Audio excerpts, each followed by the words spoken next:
Spotlight, recorded live on GRAPPL Patreon. I'm Benno. And I'm JP.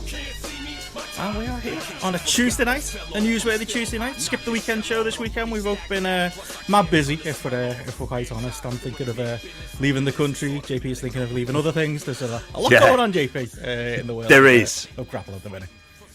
Too much stuff, you would argue, that you could say is going on. A lot of moving parts and a lot of moving pieces. But lovely to see you, and also as well, I have to say, for the weekend show, there wouldn't have been that much fucking stuff. There wasn't that much stuff going on over the weekend. So thank God for Raw, which is a sentence that fills me full of dread.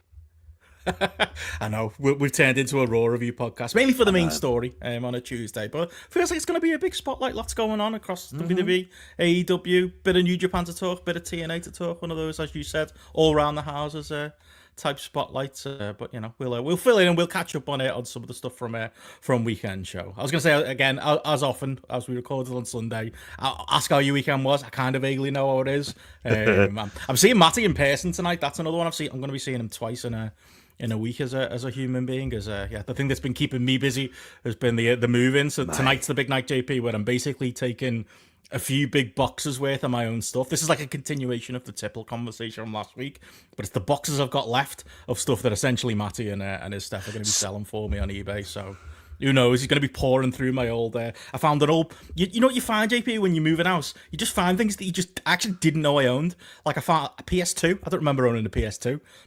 That might go on eBay. PS4, I kind of vaguely remember that from one of those. Oh, okay. I found like just random badminton rackets in the cupboard. Used to play that a lot. Forgot that I had like a whole collection. Yeah. Of that. There's all kinds going on. So I've opened hard drives. Nothing dodgy on them, I don't think. Just a bit of old ROH. Sticks. You can never be too sure, though, like can you?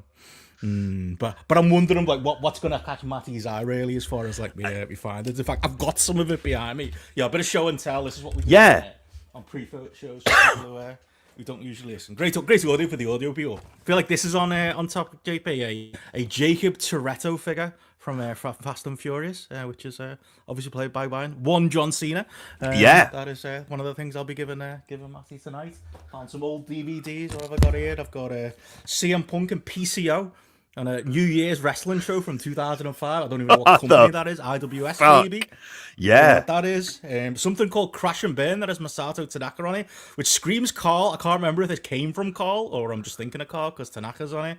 That's in here in my selection. I even found a few old tickets, JP. Me tickets to this Coventry Sky Dome from years ago for the for the International Showdown show. I even found a signed ticket from when I went to see Mark B and Blade under discovered British hip hop acts from the early 2000s. I remember them. Covered feeder once. Don't know if you remember it.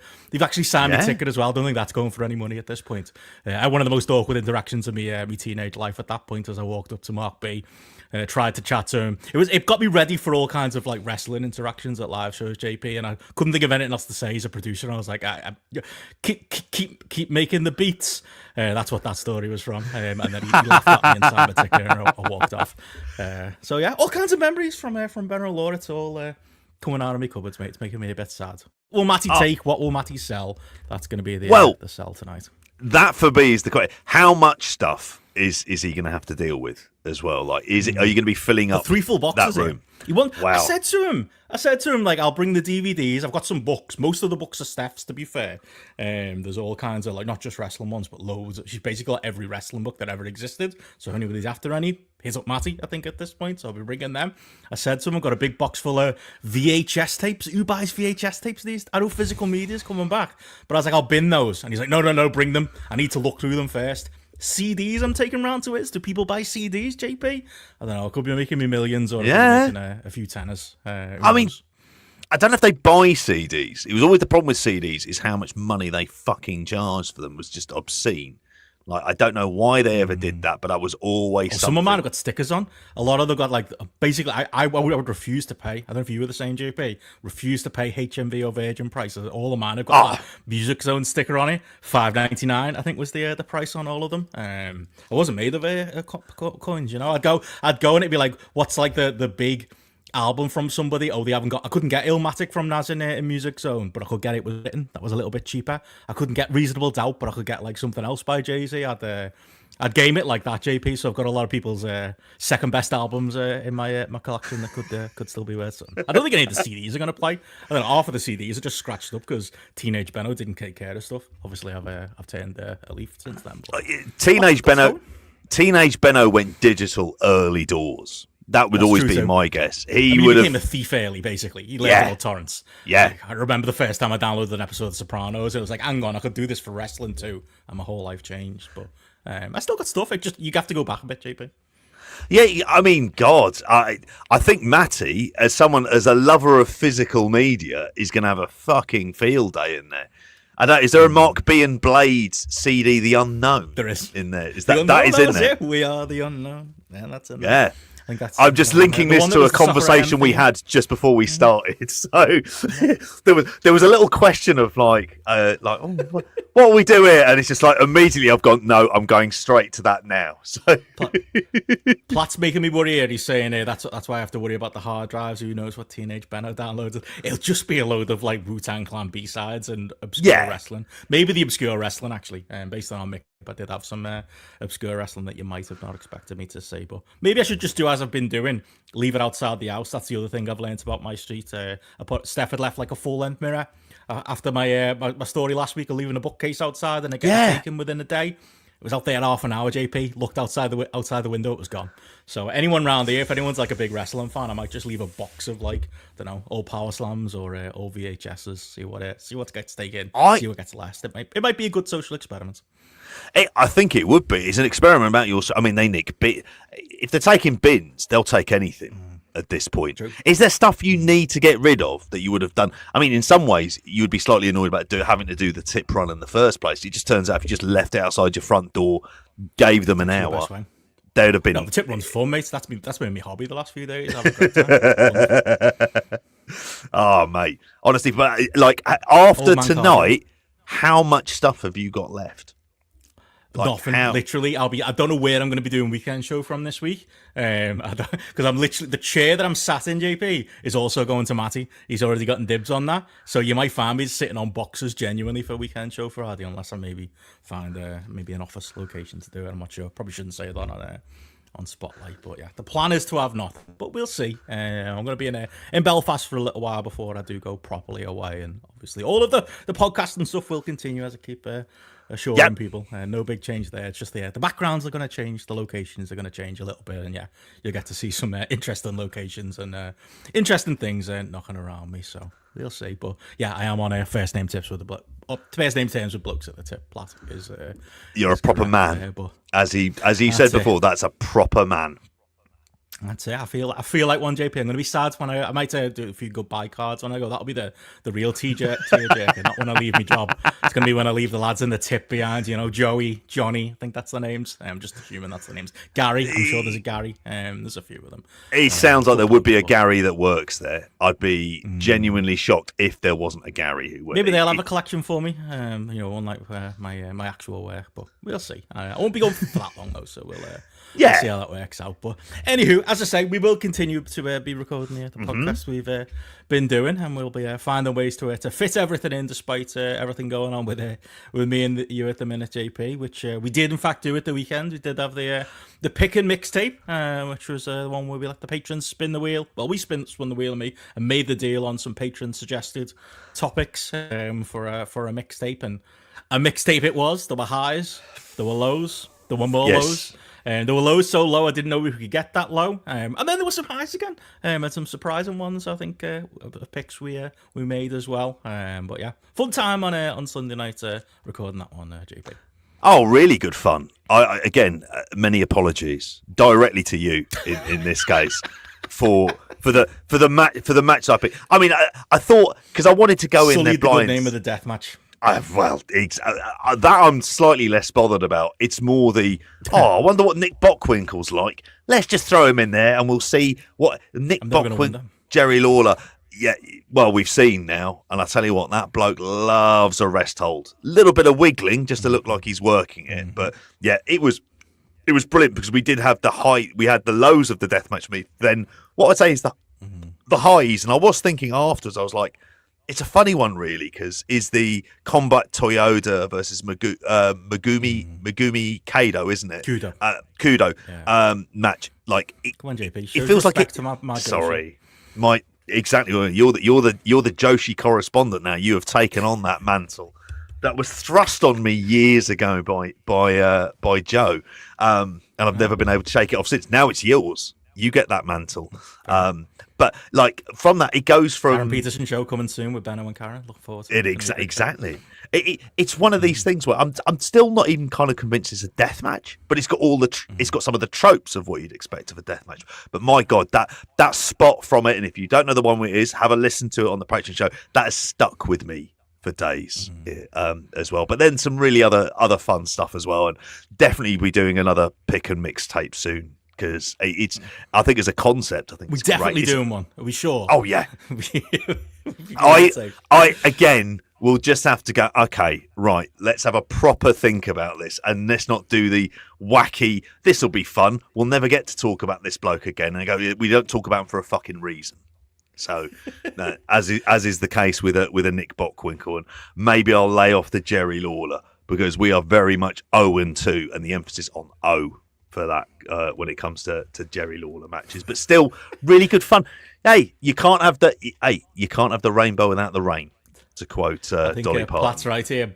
Bam Bam and Regal have improved and gone up the grapple rankings, I think, as far as our hate figures after us sitting through Bockwinkel. Hashtag not our Bockwinkel. Somebody's out there. Alan Farrell or somebody else who's better informed than us. Let us know. What's the good Bockwinkel? What should we be watching? Yeah, in the May mixtape, maybe we could do it there. Maybe that could be another pick and mix. We could railroad Matty again with another idea. We'll see. But yeah, it did seem like people enjoyed the podcast, if not the content of the podcast. But there are actually some corker matches in there. Stan Goldberg was a big highlight for me. It's cracking. It was Matty's Russo choice, which feels like a cheat when you get Russo's a category. That's where you're supposed to pick something bad, and he actually picked something pretty fucking great that we had a great chat about. And Gareth has promised, too unfortunate to miss the show. Next time he's on a pre-show, we're going to run through some of Gareth's thoughts on it, because he did, as he said, didn't do all that homework for nothing, because he's got a lot going on. So yeah, there we go. We'll make that work. He has sorted out the drama, and all is well in Garrett's hood, as it often is in the prestigious L23 postcode where Gareth lives. But on top of that, you will be hearing more Gareth. We have an episode of GRAPPL ads in the can that's going to be out soon. And on top of that, we had Carl Gac on the pre-show on Sunday, who also announced this pick coming up, which is going to be a 1993 ECW. I think deep cut / mixtape, as often happens. I think deep cut, because we've already done a mixtape this month, so we'll be chatting that as well. Any standouts for the playlist Carl's put out so far before we get to it? I haven't picked any standouts. From other than when we discussed it, I've not honestly had a chance to have a proper look at it. That'll be done from tomorrow. But I'm more. It's just more the time period, because it's, as we were saying, it's such a blind spot for us. When it comes to ECW, everyone jumps the Heyman. And instead what we've got here is the old Edward Gilbert instead. So we've got his mentor into the mix. So I'm looking forward to that. Looking forward to the early incarnations of Tommy Dreamer and Jimmy Fullington as a surfer. Surfer Sandman. He's now in Ogden, Sandman. Do you see that picture of him? I think he was in the UK as well. He did. He looked like he'd had a few. But that's Sandman, isn't it? That's not like him, Sandy is it? There we go. Sandy Ogden. That's what I'm calling him, JP. I think it fits. Can I just say, I'd love to see Sandman go point for point with Andy and Jeff, just to see. I go, okay, that would be a fierce battle of wills, wouldn't it? And bladders, for that matter. But if you got him on that strong 11.5%, he'd be slightly clueless. I reckon he's a bit of a PBR type of fella when it comes to the pints and whatnot. But Jesus Christ, it'll be that would have been really good fun. But no, Rolling really Rock, looking. that's what he liked, wasn't he? One of his moves. Budweiser, traditional American beers. That's what he likes. Like Punk liking his traditional English coffee. He's rocking his Black Sheep coffee hoodie again on his Instagram stories today. JP, that one in Wembley really made that impression on Arthur. It did, didn't it? Great place, get good coffee, proper stuff. Yeah. Unlike that crap you get in America. But anywho, moving on from there, that's all coming up. Looking forward to it. The Carl's show, and obviously GRAPPL Lads coming out. Time is in there. Is going to be coming out towards the end of the month in there. In Spotlight's place in a few weeks. We'll keep you posted on all that one. 2 weeks actually. So we got another Spotlight next week, and then the week after it is Time as well. But plenty going on, including over in our fair shows, JP, as we move on to the wrestling we're going to talk today. And as you noted, we are starting with Raw, and I think we can't really start anywhere else. I did initially have AEW at the top of the run sheet this week just to catch up on Dynamite and Collision. Not much happened on Dynamite and Collision because half the roster's in the hospital, it sounds like, all banged up. But there's a few fun AEW things to get into. But we do need to start with Heel Cena, which was on last night's Raw that did in fact start. I didn't even realize it was this early. Like, it's a wild month. This is obviously my last month in the UK for a while, JP. Very much taking advantage of it with all these midnight Dynamites, a couple of midnight Raws, never watching a midnight SmackDown, and now we're into the European tour. We're getting 7 p.m. Raws, Friday SmackDown next week, and the Raw the week after is coming from London itself. So we're gonna get those ones live on Netflix at a lovely little time as well. Just felt a bit wrong. I saw obviously my co-host on Benno and Hamflet, having a great time watching the wrestling with the kids last night, talking about how the Americans are so lucky they can do this, and the kids using it against them as a way to stay up late, basically, maybe feigning some interest or really being interested, who knows, in the wrestling to get them going. That's how a proper wrestling fan gets started. That's how I got started. Late nights, it's a great hobby to pick up. But do you watch this one? Sat around with Vicky and the kids yesterday? Did you the entirety of Monday Night Raw, JP, or did you just leave it till today again? No, it's hard to break those habits, I think. I just had it. Weirdly enough, I was watching something else on Netflix. I was rocking Molly. Vicky was taking Charlie to bed. The lads were on the Xbox in George's room. Sorry, I thought the show you watched was Rockin' Molly. Then I just realised what you meant. That would have been I think, what was I watching? There was something. It was probably something true crime related, knowing me. And then all of a sudden, like, I just checked my phone, and there was just like all I could see in the WhatsApp group that we're in. It was just like talk of this Cena promo. I was like, oh fuck, that's on, and it completely passed me by. Even though I was on Netflix, I went back to the homepage, saw it was live, saw who was in the ring, and I went, right, just rewind it back to the very beginning, because I just thought this is going to be the thing to see. So that's when I ended up seeing. I wish I'd called the lads down to see it for that. But I mean, to talk about the timing stuff, like, I mean, I always go to John and Way when thinking about like how late it is, because I just think of the attritional effort those lads have had to do recapping Raw over the last several years. And I think it was Way who was saying basically it kind of interrupted the nursery run that he'd have to fit into the mix as well. I also want to give him a shout out as well, because he is.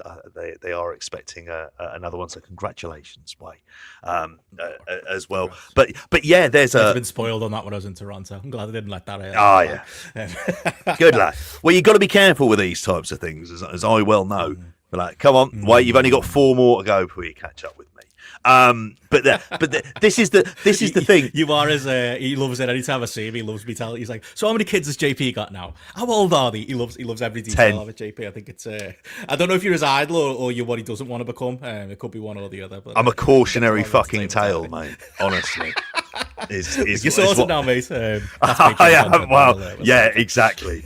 Thank God, and thank God that stopped hurting as well. Well, I say a dull pain, really, which just adds to a level of discomfort during the day that you really don't need to know about. Yeah.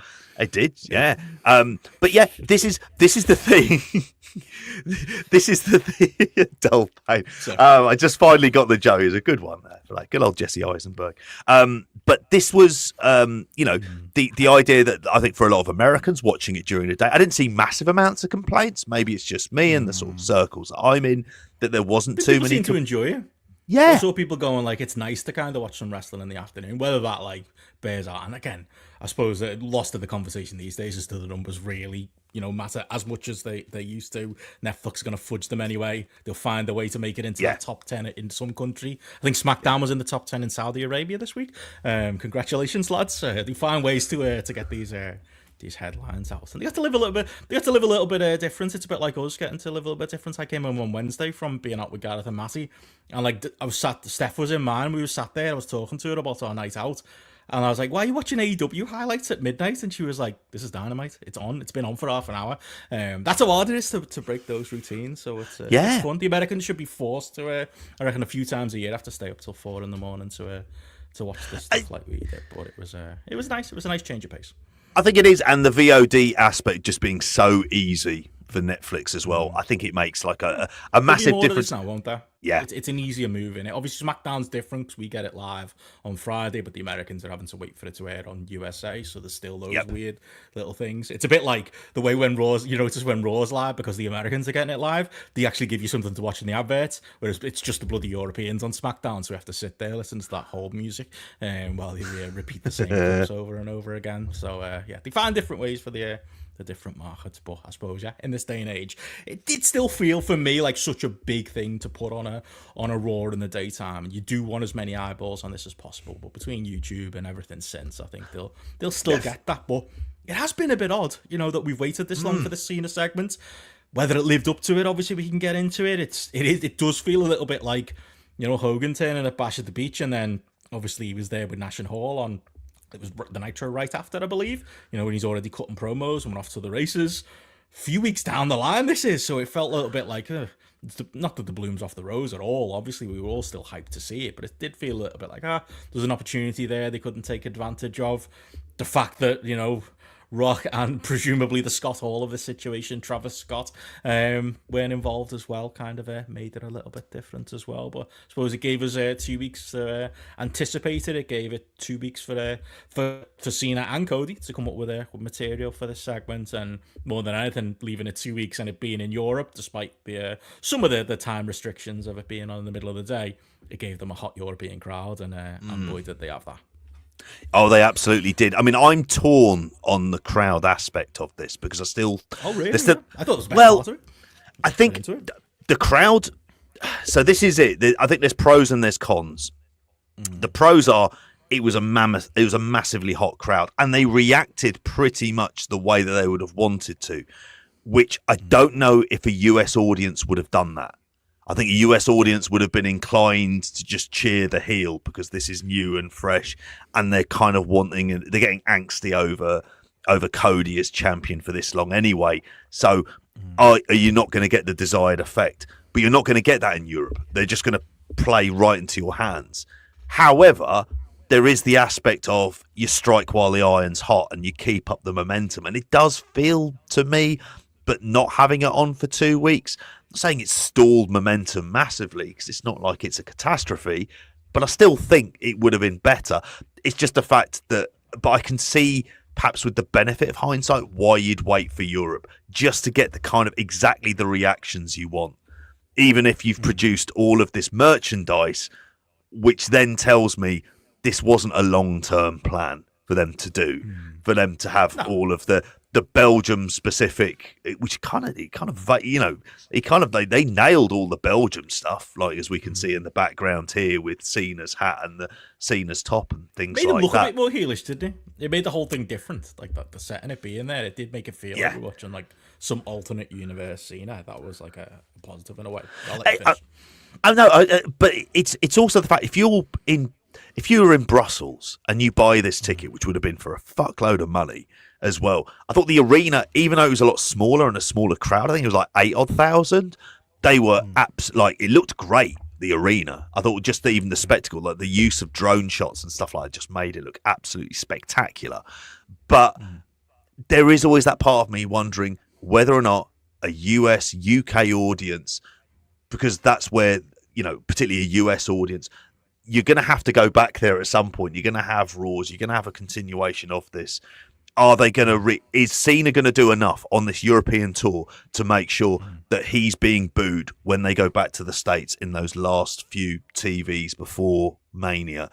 And that'll be. I still reserve my judgment. I don't know if they will do, or whether or not they'll be enjoying him so much in the meantime. And possibly then the only other criticism is for a lot of the audience is. And it's particular, and this might be the French-speaking audience, they were doing that same song they did in Lyon, which Yeah. it's just not. It's like apropos of nothing, really. It doesn't. It's just like it's the crowd doing their kind of song, but none of that stuff I thought were big deal breakers or massively offensive. It's very different doing a massive follow up to one of the biggest stories they've done in recent years, and you're doing it in Brussels. That's probably like the weirder element. A lot of world history's happened in Brussels, you know. Jean-Claude Van Damme in Brussels. Come on, there's a lot of big stuff. It's the capital of Europe, is it not? Brussels. I think that's technically what it's supposed to be. It's funny, like for me, the stuff you say about the crowd did wane on me as the night went on. When it came to the two Sacre Bleu thing and all of that, like it's great and it does give it party vibes, but it does lose me by the end. But just talking about this segment in isolation. I had a fucking great time. It felt major league. It felt like gigantic WrestleMania season is here. Big neon lights. Like my first reaction, to them being there was like, yeah, this feels different. This feels like a different.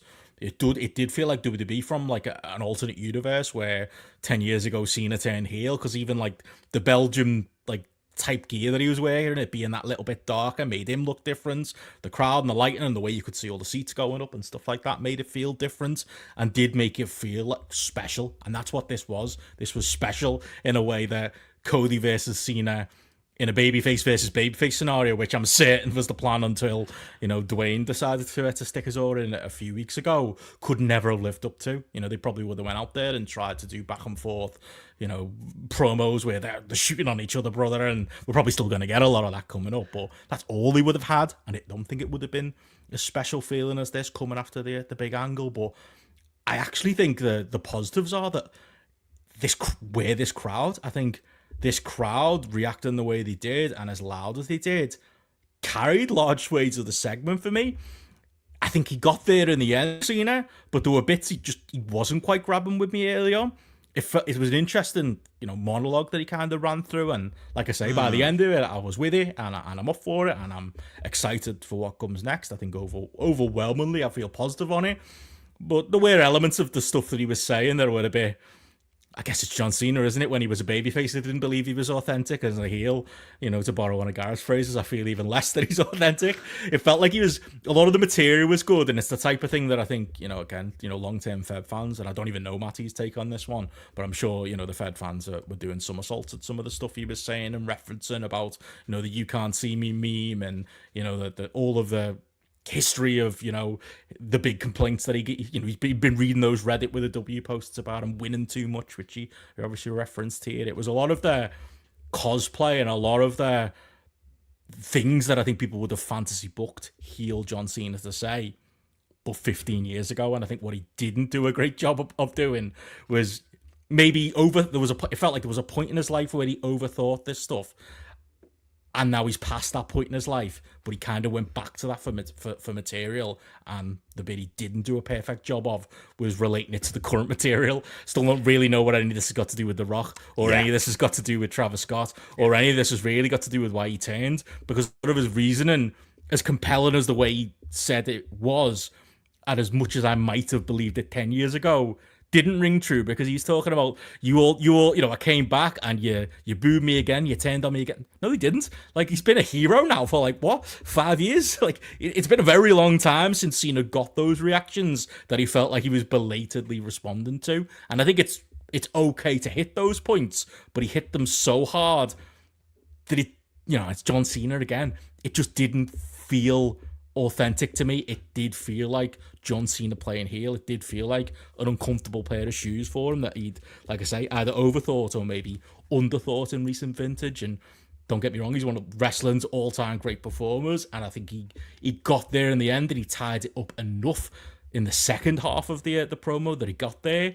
But a lot of it was a bit amateur for me. A lot of the just trying to heel on the crowd stuff, and even outright mentioning, face and heel and stuff like that, felt a little bit try hard. It felt very you people, and I've seen the argument if anybody can do a you people argument, it's John Cena turning heel, but it did feel a little bit Vince McMahon coded. It did feel a little bit, like the material was of 10 years ago that he's just had in his back pocket for so long that it's got a little bit stale. And I would have liked, for it to be a little bit more updated for me. And I think the crowd carried it, Cena's performance in the end carried it, and it got there and it did feel special. But I don't know, it felt like there's maybe room to improve on it, and I think they probably will in the coming weeks. There is. We've still got a fair bit of time because I generally feel the same way. It's like there's a lot of other plot holes around this that do need to be filled. All the ones surrounding The Rock. Now, is The Rock going to help with that? No, he's probably just going to create more plot holes because that's just how that fucker works. However, I thought that generally the delivery was kind of what you would have wanted. And it's WWE. And I think this is where we get to the if this was AEW and we were having this type of an angle, like we would probably be a lot more hypercritical because that's the nature I don't of agree. it. No, I don't think so. I think we would be expecting. I think The Rock delivered a better version of this last year, and we praised it. And I think we would have been critical if it was bad, and we've been critical when it was bad this year. Like I think we are a little bit now with John. I'm more thinking in terms of like just the broader terms. If it was AEW, I'd probably be thinking, well, actually, you don't want to deliver the "you people" lines because that would be the kind of thing you'd expect WWE to do. WWE operates in broad strokes. Their storytelling operates in broad strokes. This deals in broad strokes. And as a result of that, I kind of like, so I just think, oh, okay, they do have to fill in the plot holes. They can't get around that. I even thought Cody's delivery was good. No, we'll get on to Cody in a little bit as much as anything else. My mind went to was that in some ways, like we never got this type of a promo from a Roman Reigns, who also would have like when he went heel. In fact, we didn't kind of really get that. We just sort of got him effectively turning heel, and then that was pretty much the aim of that. I think I was engaged though because this is long. This is like over half an hour. That's a difficult beast. Half an hour talking segment opens Raw. That is the stuff that has been the stuff of our nightmares over like a 20-year period. There's been so many Raws that have just opened that way and just made me not want to watch the show. This is one of the very, very rare occasions where I've said I've wanted to see this. And I think you can get away with it on week one. There has to be follow-up. There has to be a kind of level of consistent follow-up, and there has to be each week you need to start like stating, well, The Rock and Travis Scott, Travis Scott, he was fucking there. They said a caned lad in the ring. It made sense for them to do that at the time. But I didn't watch this expecting like in terms of like the complex characterization. I think you can add layers to this as we go through it over the next few weeks, but you still have to deliver them. But overall, did it work? Was it a success? Yeah. Like it did all of those things. And I think the audience themselves are going to end up enjoying it, even if I naturally enough and yourself are going to find issues with that along the way. Yeah. And that's the thing. I think it overwhelmingly, again, it felt like a big time WrestleMania, promo back and forth. It feels like a bigger WrestleMania match going forward, like say the crowd and the occasion of it. And for me, that's never been a complaint for me. I think WWE should do that more. I don't really need to see bang average WWE TV matches all the time. I think you can, like we saw with the WrestleMania build last year. I think when you've got something as big as this, nobody should be clock watching. This could have taken up the first hour of Raw, and that would have been absolutely fine. It would have been delivering, I think, the fan base what they want, and delivering anybody really who's invested in this what they want, because it's WWE, and that's what people will be watching this for, even myself included, when it comes to the big angles like this one. But like I say, that doesn't necessarily take us entirely into territory where we can't also be critical of some of the content of it. And like I say, I think Cena, it was just a little bit, I don't know, it felt like one of his bad movie roles at points where he's talking about the you were so mean to me stuff. Just felt a little bit unconvincing to me for this current John Cena run where he is and the decisions he's made and his motivations. I felt the stuff with the abusive relationship stuff felt a little bit on dodgy ground at first. I was like, is this referencing? No, I don't think it is. But okay, fair enough. And there was something to that. There was layers to that. You go out and you cut a half-hour promo, essentially, is what this is. There has to be layers to it. If we're going to do story, let's analyze it as story. And I think there were, like you said, there were bits of it there. There are bits of it that they can pick up on as the weeks go. But it did feel a little bit unfocused from Cena in points. And I think it was carried by the occasion of it and the momentum of, people willing this to be great and the crowds in the arena willing this to be great. And I think it will be great, as time goes on. There was some interesting wrinkles in there in that, obviously, I don't know whether it's a positive or negative, but like leaning into the heat of, well, yous all wanted me to change my gear and yous all wanted me to change my music. Well, guess what? I'm not.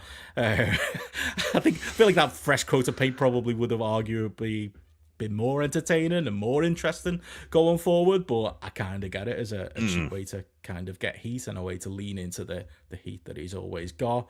Like you said, when Cody came out, I did enjoy their back and forth. I enjoyed, Cody cutting off Cena from calling him kid.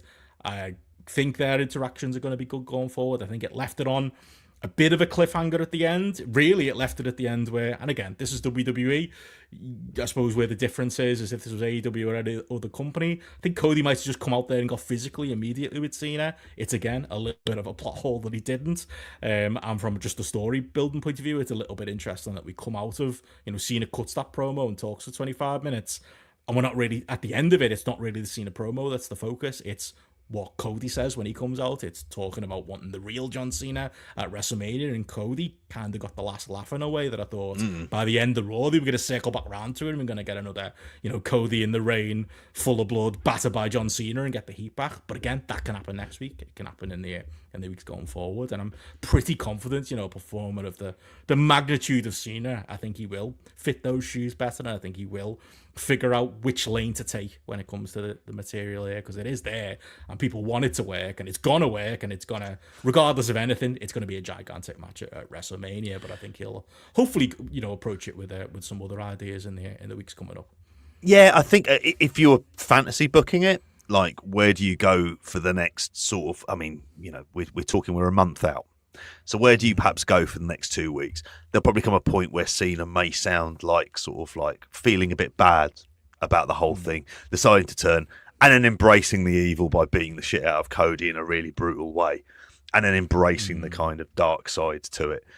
I think we're gonna get that, and that'll probably be when The Rock ends up making an appearance in there as well, because it feels like that would. Rovet said that Rock's gonna come in and just undo everything Cena said. Yeah, and other reasons why he turned to just completely. He won't watch SmackDown or Raw or any of the TV before he comes back, and he'll just make up his own reason for why Cena joined them, which is a missing piece of this puzzle. Oh, he'll probably end up being sat in some sort of executive box alongside Mark Shapiro and Ari Emanuel, all of them doing Roman thumbs down, not Roman Reigns, like thumbs down, like bloody emperors to a gladiator, in order for him to beat the shit out of Cody.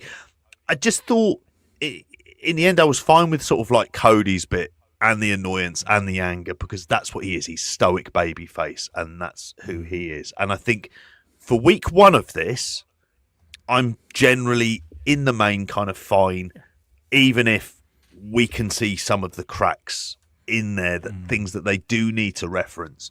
But it has, if you're arguing, well, what is the end game for this? Has it created interest in WrestleMania? Absolutely. Does this feel like, if they were doing face versus face, would that have been better? Probably Three not. levels above. Yeah, it is. It's many, many levels above it. It makes this mania feel like a massive mania, because we're getting to see someone who hasn't been a heel since 2003, and that's a world away. That's like, exactly. And the different curiosity of that.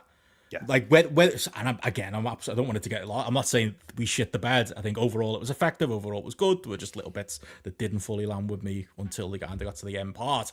All of that, regardless of that, though, if they had gone out there and shit the bed, we'd all still be watching next week to see what Cena's follow-up's going to be. Yeah. Like, Mania's not that many weeks away. All of these weeks of TV are still going to be massively compelling, because there's the meta side of it of, just seeing what Cena's going to do, just seeing how Cena's going to play it, just seeing how Cena's going to wrestle as a heel when we get to WrestleMania, seeing, how hard he, leans into some of this heel stuff. And like I say, some of it felt a little bit dusty that, he maybe just been sitting on the ideas too long.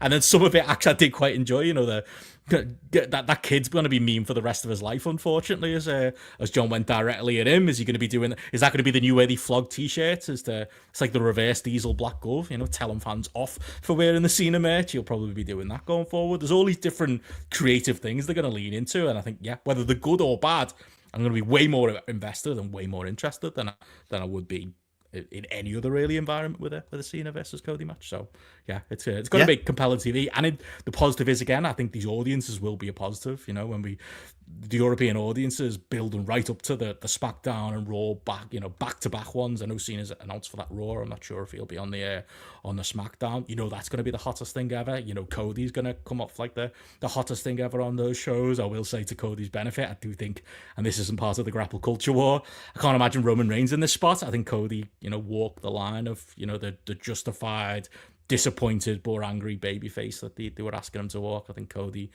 did that, and there's going to be levels to think what Cody delivers in the weeks that maybe Roman, with his very particular lane, wouldn't lean into. And I think it's going to elevate Cody as like the top babyface champion as well. So I think it's going to be a win. And like you said, when Rock and Travis Scott turn up, it's going to turn the volume up again as well, isn't it? So at least even if that is a bit of a gap right now, when it does happen, I'm sure it's going to be red hot when you see those three together again. And you only need it over 1 week for that to do. The problem is you can't leave it out. The wild card in all of this, as we said several times, is The Rock. Because you're really asking him to commit to, this is the story, this is what we're going to do, this is how we're going to deliver it. And with him, you just don't know. Cena, you wouldn't doubt that he would follow it, regardless if it's good or bad. That's what he would do. He's the ultimate kind of company man. But he doesn't have the same level of ego that Dwayne has. And that's the only other issue is if he comes into the mix, I don't say him overshadow John Cena, but he'd give it a fucking good go. Like, they're the things that I find that are they're much more kind of worrying things, but you can't predict them. But again, it'll be interesting, won't it, from a naval, from like a rubberneck point of view. Yeah, real rubberneck, and won't we, just to see what it even looks like. Like the intrigue, whether it's for good or bad reasons, is going to be there. Yeah, exactly, and I'm intrigued. I mean, I can't say I am massively intrigued about like sort of some of the other bits of Raw, which I only caught little bits of, but this was the big kind of like takeaway for this. And I also think as well, if the UK audiences react the same way that the Brussels audience does, then it will have done its job, because then by the time we do get back to the States, it's almost like the fans will know this is how they, it's kind of like Pavlov's dog, this is how they should be reacting. Well, they tried, didn't they? Did you notice that? They were trying to overrule the audience with their SmackDown pops, and then the audience just chanted over it. I don't know why you do that on a show like this. I feel like somebody must have hit the button by mistake. Maybe that's what happened. I don't know, but that's going to be fascinating. Yeah, the reactions to it, what Cena says in his next segments, all of it is genuinely fascinating, and it genuinely did feel like history watching John Cena cut a heel promo, good or bad. That's going to take a lot to get used to for the next while as well. So it's making for some fascinating TV, but as you said, the rest of Raw and even SmackDown this last week, not so fascinating. Again, carried by the crowds. It felt like these shows. No one needs to see SmackDown other than to see, and it was funny, we were in our group chat talking about WXW at the time, or talking about like our old trips to there and how Carrot went this year and stuff like that. All while Gunther and A-Kid were in the ring together on SmackDown, which was a cool little thing, as Gunther did call him A-Kid. I was thinking he's going to come out without the mask on, but he was pure Axiom. Fun little, big, and he still is bigger heel in Gunther versus the smaller underdog babyface in A-Kid. They had a fun little match, and outside of that, there was 3 hours of SmackDown where nothing happened, even if it was on a good time, as Chris Elliott said in the chat before. And Raw, it really did. After, and again, maybe that's all you needed. That's maybe why I would honestly, if I was booking, despite my type and despite the things I like about wrestling, I would have booked Cody and Cena to go a full hour, because once that was gone, Penta got a good reaction. His stuff with Ludwig Kaiser was it was a good little match. Penta continues to be over, even if I think he's going to slot into a particular place in WWE. But then, by Raw kind of really from there on just kind of faded out really as far as a show goes, and there wasn't much else to it unless you had any of the highlights. No, not really. I mean, I don't know what you made of was it Seth Rollins, CM Punk, and Roman. Basically, Punk and Roman are going to be here on Friday. Cheers, folks. Like, Rollins isn't getting away with that. Like, he might be. I guess luckily his chance over, so that cover for him. But Jesus. Yeah, and I always sometimes think that's the problem with European Raws. They can half-arse it, and they can get away with half-arsing it as well. But I don't really have any other sort of main thoughts from Raw, because in a lot of ways, this first opening segment was the thing that they kind of had to create the interest in, and they did. And I noticed, like, I don't even think Raw had finished before they had the entire promo and the entire segment up on YouTube. Yeah, you get the full thing. It's 30 minutes on there, yeah. And they had all of that stuff. And hey, that's the thing and you mentioned Gunter there before. I enjoyed on one of the house shows in Dortmund how he was bringing up how because he's a big Schalke fan as well, and he was bringing up Schalke there as well. I was like, go on, lad, go on, good bit of shithousery for a place that, you know, for a part of the world that we're very familiar with as well. But I mean, yeah, this is, you know, it's working. For good interaction. Him and Jay was fun on there. That's a program that is interesting. Like, Jay's been in the press this week, not to not to say that young Matthew is a liar, but Jay Uso basically saying, my character might be main event Jay Uso, but it doesn't mean I have to be in the main event of WrestleMania. The opener is fine too. I feel like he's talking himself down. He got a great reaction on Raw again, as he always does, and these crowds love playing along, including Corey Graves playing along on the announce table. That was weird. Yeah, but that whole program does feel like, I think Andy Ogden was the first person I saw say it, like, you do realize there's fucking like 12 weeks to go. How are they going to keep this going for 12 weeks? They do feel like they're struggling a little bit to keep the heat on that one. It'll be there in the building on the night, but main event, it does not feel like this many weeks on. To be fair, God, no. Matty conceded it was unlikely unless the gimmick it for night one. And he nearly killed himself jumping over the top rope. As well at the same time, wasn't it? He did that against what was it, A Town Down Under as well. But yeah, I think unfortunately they're going to end up getting away with. I mean, if they don't put him in the main event, I think it kind of makes a mockery of the whole thing, doesn't it? Of him winning the Rumble and whatnot. It'll be the real main event. Got to commit to the bit now. When they put the Kiss Demon on second and call it the Nitro main event, it's going to be like that, I think, by the time Jay Uso gets out there. Maybe Lottie will main event. Maybe Matty will still get his win on night one, as she has shoehorned away into it. It is the three-way we all thought it was going to be. They are doing Triple H, Shawn Michaels, Benoit. We are getting there, so there we go. That could be a night one main event as well. But yeah, that's really it as far as the European Raw at SmackDowns go, as far as highlights go. But yeah, obviously WrestleMania it is around the corner, as we're talking about, and things are starting to get announced as well, JP, while we're on WWE. We do indeed. First story up, Tony Hinchcliffe, no relation to Andy, as you might remember as well. He was formerly at Everton, wasn't he, and Man City. Man City. Yeah, took a cracking on a mate. Every time he took a corner and got what we didn't call back in those days an assist, the cover of the Pink Echo would say Hinch Perfect, or the back cover of the old Echo would say Hinch Perfect. It was a meme they enjoyed. Well, we're getting the roast of WrestleMania, which it'd be funny if Andy Hinchcliffe could take a night off from championship commentary duties. He could do a roast. He could. I mean, maybe Don Goodman could, if we're talking about like kind of people who commentate exclusively on the championship, that they could do this. Do you know who Tony Hinchcliffe is? What he's most famous or notorious for? Puerto Rico. Didn't he? Yeah, he did in there as well. So that is going to be at the Fontainebleau, Las Vegas, in the Blue Live Theatre, which they've sort of taken over that hotel in Vegas as well. So it's featuring Tony Hinchcliffe and friends for the roast of WrestleMania. And obviously he does a Kill Tony podcast there as well at the same time. And he's going to be joined by Sami Zayn, The Miz, Braun Strowman, Paul Heyman as well. Not going to be televised in there, thank God, because God knows all of the stuff that they're going to... Yeah. Exactly. Damien Priest Judgment Day there. Maybe Damien Priest will bump him through a table or something. That is some kind of revenge. Possibly. I mean, and again, this feels like... Is this them leaning more into the alt-right thing, do you think? Or is it is a bit of a weird kind of higher leaning in... No, I shouldn't say alt-right. I don't think that's his politics, but obviously right wing Trumpism, yeah, all that stuff. Yeah, UFC will do it. They've been fucking wheeling Conor McGregor around the White House this week, haven't they? As he gives his informed opinions on Irish immigration and can't answer any follow-up questions about what about the Irish immigrants in America. What about the long history of immigration of Irish people? Nothing to say about that, did he? Happy Patrick's Day, by the way. Exactly. Like, and it says a lot about like how you have the major, like not only the Taoiseach, the Prime Minister of Ireland, but also Simon Harris, who's the head of the other major political party in Ireland, Fine Gael, like both come out and kind of discredit McGregor along the way as well. That tells you a fucking lot, doesn't it? I think there's more the permission to do this stuff and not apologise. I think that's what someone like Tony Hinchcliffe allows them to do, that they can be arseholes and get away with it, and they don't have to give a fuck. And I think that's incredibly fucking tragic there as well. Some other quick news notes from WrestleMania week on here.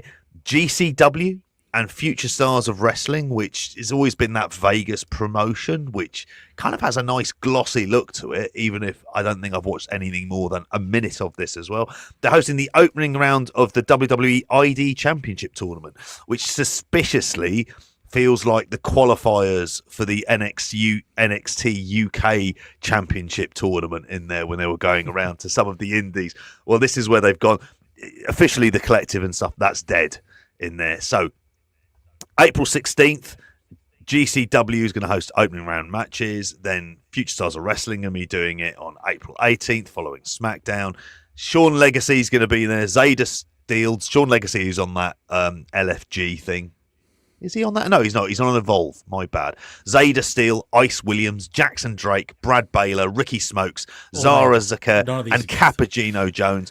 Again, if you've heard the weekend show, you've heard variations on these names for a number of years at this point. But yeah, that's GCW. Mate, it's dead, isn't it, GCW? As soon as they're hosting stuff like this, that the last remnants of their cool kid factor. On Twitter as well.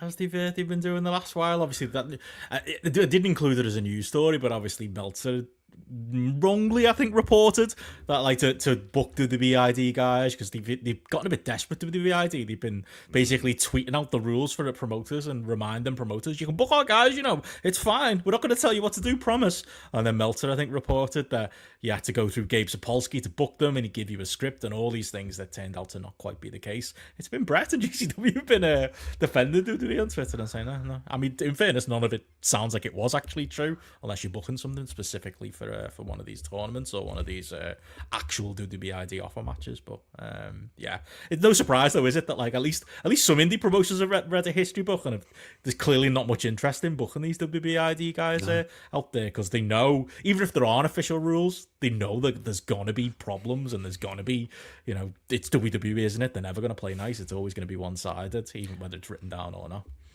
And I think this is the problem, isn't it? It's how much is it worth sticking a WWE logo with ID next to it on your poster trying to sell tickets?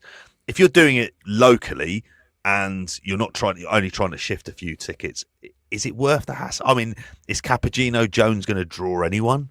I mean, I don't have any viewing figures for Evolve on Tubi, but I can't imagine they're through the fucking roof, and therefore it becomes like an absolutely essential thing like for Tubi's people good. To do. Have you got it? I've got Tubi. I've got it on the TV. Google TV. Yeah. You know what else I've got? Did you know Plex is an app now? Like Plex is like a real streaming app.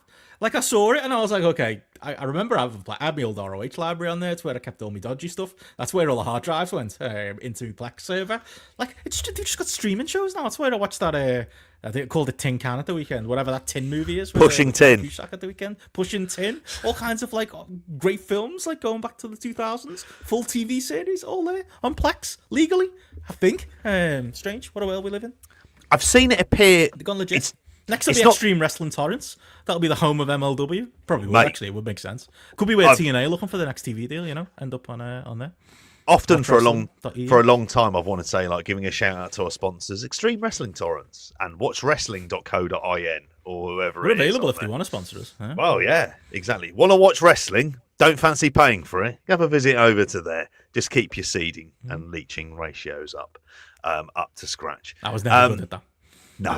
No, you've got to leave the fucking computer running all night which, without going into detail, this is a bit behind the scenes, would explain a lot of the issues I've had around the mic. I tell you, I'm paying the price for that shit now, years down the fucking line.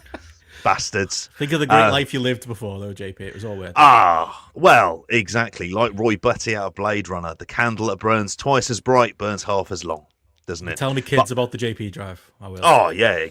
Well, yeah. It was a thing of beauty, and then the dodgy box came along and made the whole thing absolutely fucking redundant. It'll circle back around again. Like it will. It will. Oh, it always does. Yeah. Or I forget to pay the renewal for that in August as well. Someone else who is official for WrestleMania weekend, Steve Austin, is going to be knocking around the place. Matty said a bit of this in the pre-show on Sunday, but yeah, he is official. He's going to be with Fanatics, and he's going to be part of the Las Vegas Convention Center, signing autographs, basically. As Skyscanner ads decide to dominate the Cultaholic site. Until he had an extra zero to what WWE are offering for him to do something at Mania. He does seem up for it this year. It does sound like it. When he's doing interviews and stuff, he's going, well, if Cody needs a hand against the baddies, he seems like he'd be up for making up for last year. And when we had that fucking bum, The Undertaker, come out and chokeslam Rock, we could get a stunner this year. It could happen. Make all Matty's dreams come true if that happens at WrestleMania. I think we will. Like, in your head, if you said to yourself, there is a point when The Rock and Travis Scott come out and they start beating up Cody when the referee's knocked down, and then all of a sudden, like, what do we have then? Lo and behold, here, like, broken glass, Austin comes out on a bike, everywhere, starts delivering a stunner to Cena, which I don't think he's ever delivered. Has he? Has he ever done that before as well? That in and of itself has got like a weird kind of novelty value. You don't need to get a match out of him, but I think an appearance, if he's in that neck of the woods, fucking hell, go. And would it be helpful for Netflix? Yeah, they're not going to say no to this, are they? The biggest star in the history of professional wrestling decides to turn up and make a cameo appearance against his, like, he's certainly, like, you'd argue his biggest rival in The Rock as well. Absolutely works. I think he'd always take it. It's just Steve in particular. It's not about as creative every year, but yeah, he does seem up for it this year. We'll see if it comes off. I mean, I won't go into like WrestleMania predictions and stuff like that for who would win the match. I don't think ultimately he would decide the match, but it's a match that's going to need bells and whistles, and he is the biggest bell and the biggest whistle that you can get into this main event. And he said, I wasn't going to say bell end because bell's an insult around here, mate. I don't know if whistle is bell end. Throw that in there. Whistle. That's what we used to call each other in school. You bell. Was the word ends just a bit too asking a bit too much to say it? Say that to the teachers. They didn't know what it meant. Yeah, call them a bell. It works, isn't it? Yeah, he did. I like that. That works quite nicely. Like sort of. Sorry, go on. Oh, go on. No, go. What I was going to say. I was just going to go to the next story on there as well, which is the final bit, which I'm not enthusiastic about. I don't have any massive thoughts about it. This prick, Undertaker, his one Dead Man show and NXT is also going to be in Las Vegas that weekend. Of course, he needs the money. Yeah, exactly. It's Saturday, April 19th at 10 p.m. and it's going to be hosting NXT the following Tuesday, April 22nd as well. Couldn't give a shit. He's going to be fleecing lads for cash because he needs the money and probably hawking Blue Chew. Or maybe he'll get that other prick along with him when he was there for the Trump interview. I'm not talking about Glenn Jacobs. Go see right-wing comedians. You can go see them talk all kinds about women in sports and all the Trump talking points. And you can also go see the WWE roast as well. Undertaker is in fact in town. But there's going to be lots going on wherever your politics. It wouldn't surprise me if they booked fucking Andrew Tate and his brother at this stage. That wouldn't surprise me. The Undertaker or WWE? You don't know. Could be either. Both. Could be either. Both of them would do. Yeah. It would probably call him misunderstood.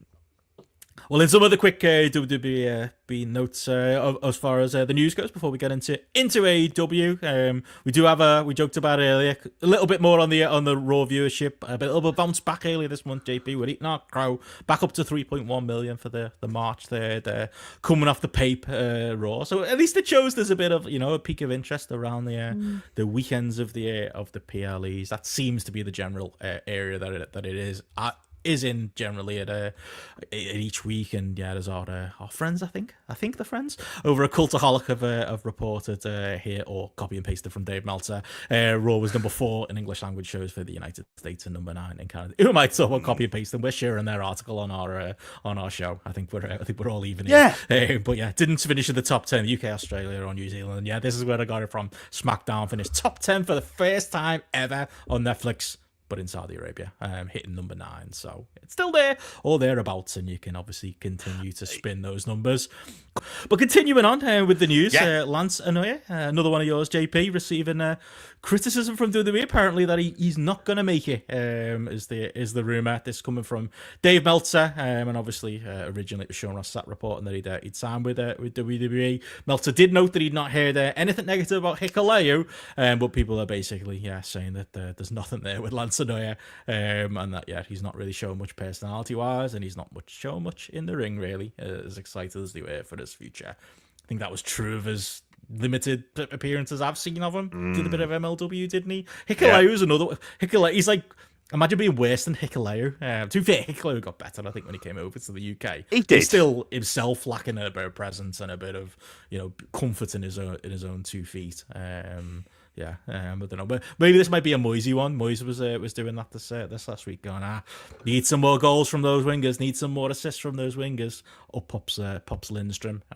Talking in the press, I think that's what this is, trying to maybe motivate something out of him. Feels like a bit. Are we saying that Lance Anoa'i is basically Dwight McNeil or Jack Harrison or somewhere along those lines? I mean, he's been making it, mate. He's not making it. The one thing Hikuleo has is height. Oh, I meant Harrison, but anyway. Yeah. Oh, Harrison, yeah.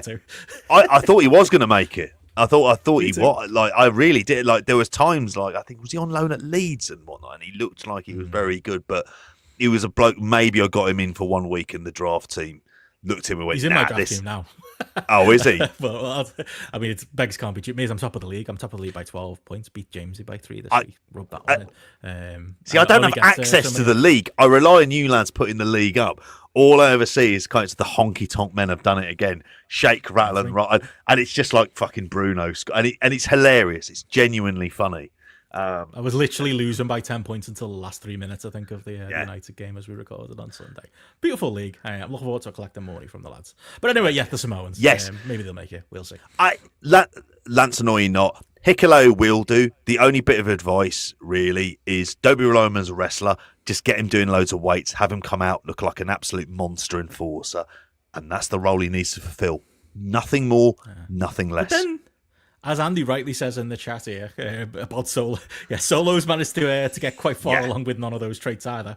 So who knows? You'll always get a chance when you have one of those surnames, or Fatu is at the end of your name, or Anoa'i is at the end of your name. Or you can find some way to pretend you're part of that family tree. Still think Samoa Joe missed the trick by not pretending he was the Rock's third cousin. Could have got a Lamborghini out of it. Could have got all kinds of cars bought for him. Who knows? But there we go. But I think people will enjoy this last WWE story before we move on to matters AEW. And it is the story that I think got a lot of people's attention last week. Speaking of the Prem, JP, as WWE have revealed their European Football Legacy title belts with 13 major clubs tied in. Jesus. Now, I've got to ask JP, how did they come up with these 13 clubs? Because you look at the picture, and I'm never, ever in my life. I mean, I know I own an ROH title from 2004, but I couldn't be seen dead in one if they did make an Everton version of this belt. Of course, we've not been included. But some of the teams that have been included in this, like, why are Spurs there, mate? I feel like that was the first point that you're going to make. Paris Saint-Germain, Juventus, Inter Milan, AC Milan, Celtic, Rangers, Dortmund, Chelsea, Tottenham, as I mentioned, Villa, randomly. I don't know, did Triple H, like Keir Starmer, pretend he was a Villa fan back in the day? West Ham, maybe he didn't know between the two. He just liked a team in claret. Or maybe they just had a lot of claret leather knocking around. They went, fuck it, we'll make 2 belts. Man United and Man City are the teams here. No Liverpool belt in there, JP, which surprises me more than the lack of an Everton belt. And more to the point with you one, mate, Spurs have got one. Where's the Arsenal belt? What's going on? I'm not saddened by it. I like to think we've just gone this a step too far. Yes, we will be sponsored by Rwanda, and there are issues about them as a state. No, we will not have a legacy belt. That's a step far too far in all of this. Chris Platt is right in the chat. Should have had a Fulham one, just as a bit of shithousery to see if they would have got one into the mix and thrown it in there. It's a weird selection because the first few, United, City, Milan, PSG, Dortmund, Juve, Inter. Okay, that's fine. There's big European clubs in there as well. Fucking hell, 500 quid. Sorry, I'm under the Euro. Fuck that. That is shocking. 500 almost quid. Gone though, JP. We've almost sold out of Celtic, Villa, and Chelsea ones. Oh, and Rangers too. I think all of them are going to have that on it, aren't they? Some people have just too much made money. 10 of them. Yeah, for fuck's sake, you'd never buy the Spurs one. Hardcore for 405. Oh, fucking shocking behaviour. Paris Saint-Germain one's the one that not got almost sold out. I guess no one's buying those. Jesus Christ. Jesus Christ. Well, they're all buying Maradona shirts instead. This is brilliant. NXT UK Women's Championship replica belt reduced now, JP, to £230.20. Who's still paying that though? Even that much? Like, feels like a bit much. It's far too much. $280 for the old tag belt. I'd pay that. For what you paid for that Ring of Honor one, we spoke about it at the time. That was decent value. Yeah, exactly. I'm not selling that, by the way, and Matty's not fucking getting it. That's going to my mum's house that for whenever I set this up. You say that, he'll work out. He'll just turn up at your mum's house and say, no, Benno said if I could just pick up that Ring of Honor belt, and he's fucking wandering around the streets with it as well. I mean, he would be the only person to be upset there isn't a Liverpool belt for this. But it is very, very weird for this. Like, the West Ham is like West Ham and Spurs, like when you consider where they are in the league. Villa, at least, I don't know, maybe they've been following the Champions League intensely and gone, okay, Emery against PSG in a one-off game, they could make the fucking final, those bastards. They're the kind of, like, I know it sounds nuts, but that'll be the kind of logic that could end up being used. West Ham, like, I'm completely bemused by that in the meantime. The belt stuff is Winged Eagle instead, spend your money on that, or like they've got the old 80s world title in here as well. The big gold belt, 1986 belt, 360. Oh, exactly, like much better. Fucking Warrior belt. I don't remember him wearing that. Pink and blue Ultimate Warrior belt, 360. If you've got money to splash around, or just spend it on GRAPPL Patreon, patreon.com/GRAPPL. I was gonna say instead of paying that, you get peasant. Fucking do. Yeah, and you can even save yourself a few quid and get an annual one. Ask us to do it for 5 years, and we'll give you an even further reduce. It'll be a bespoke price, but bloody hell, mental fucking behaviour for this on here. It says if you're out there and you bought one, let us know. Yeah. If there's anybody out there, just be honest, let us know why. Or send us a picture of yourself with one. Once in a lifetime type stuff. I do wonder why have they left out, like, in all seriousness, the teams. It's probably just couldn't get a deal with Liverpool, couldn't get a deal with Arsenal or something. They didn't go for it. Maybe the club didn't respond to the emails. Feels like a big miss, that. Especially, no offense, JP, and I fucking hate them. But you would assume, you'd expect Arsenal actually, but you would definitely assume Liverpool would have one here. Like, think of the gobshites in Norway and such. I know. Place, I know why it is with Arsenal. Stan Kroenke. Oh. That'll be going back to that. He Silent Stan doesn't say a lot, but he fucking remembers, and he remembers the slagging when they couldn't have Raw in the was it when the Denver Nuggets reached the playoffs and stuff like that. Conspiracy goes that deep, JP. It's not just the it's not just far. I like to think that level of pettiness, I can fucking get on board with this as well. Like I say, I think I'd sooner we were sponsored by North Korea than bloody having that belt, just as a point of bloody pride in there. Or maybe they'll team up with the Rebel. Congratulations to Newcastle. In the I bet you were happy about you were happy about that. Matty did his best not to sell it and just went, yeah, exactly. It's the fucking League Cup, but it keeps them happy, and they all seem made up about it. And to be honest, they were the best team in the tournament. They gave us a thorough fucking pounding over the two legs in the semi. So fair play. Newcastle haven't even got happy one. For David Pick and David Pick only. Yeah, exactly. Yeah, he's a good lad. And I want to say Chris in our Discord as well is a big Newcastle fan. Course, yeah. Like I'm happy for them, even if fundamentally, like, the League Cup is never going to float my boat. Well, this has been a great episode of Arsenal Fan TV. Please it has. subscribe and give us all your money.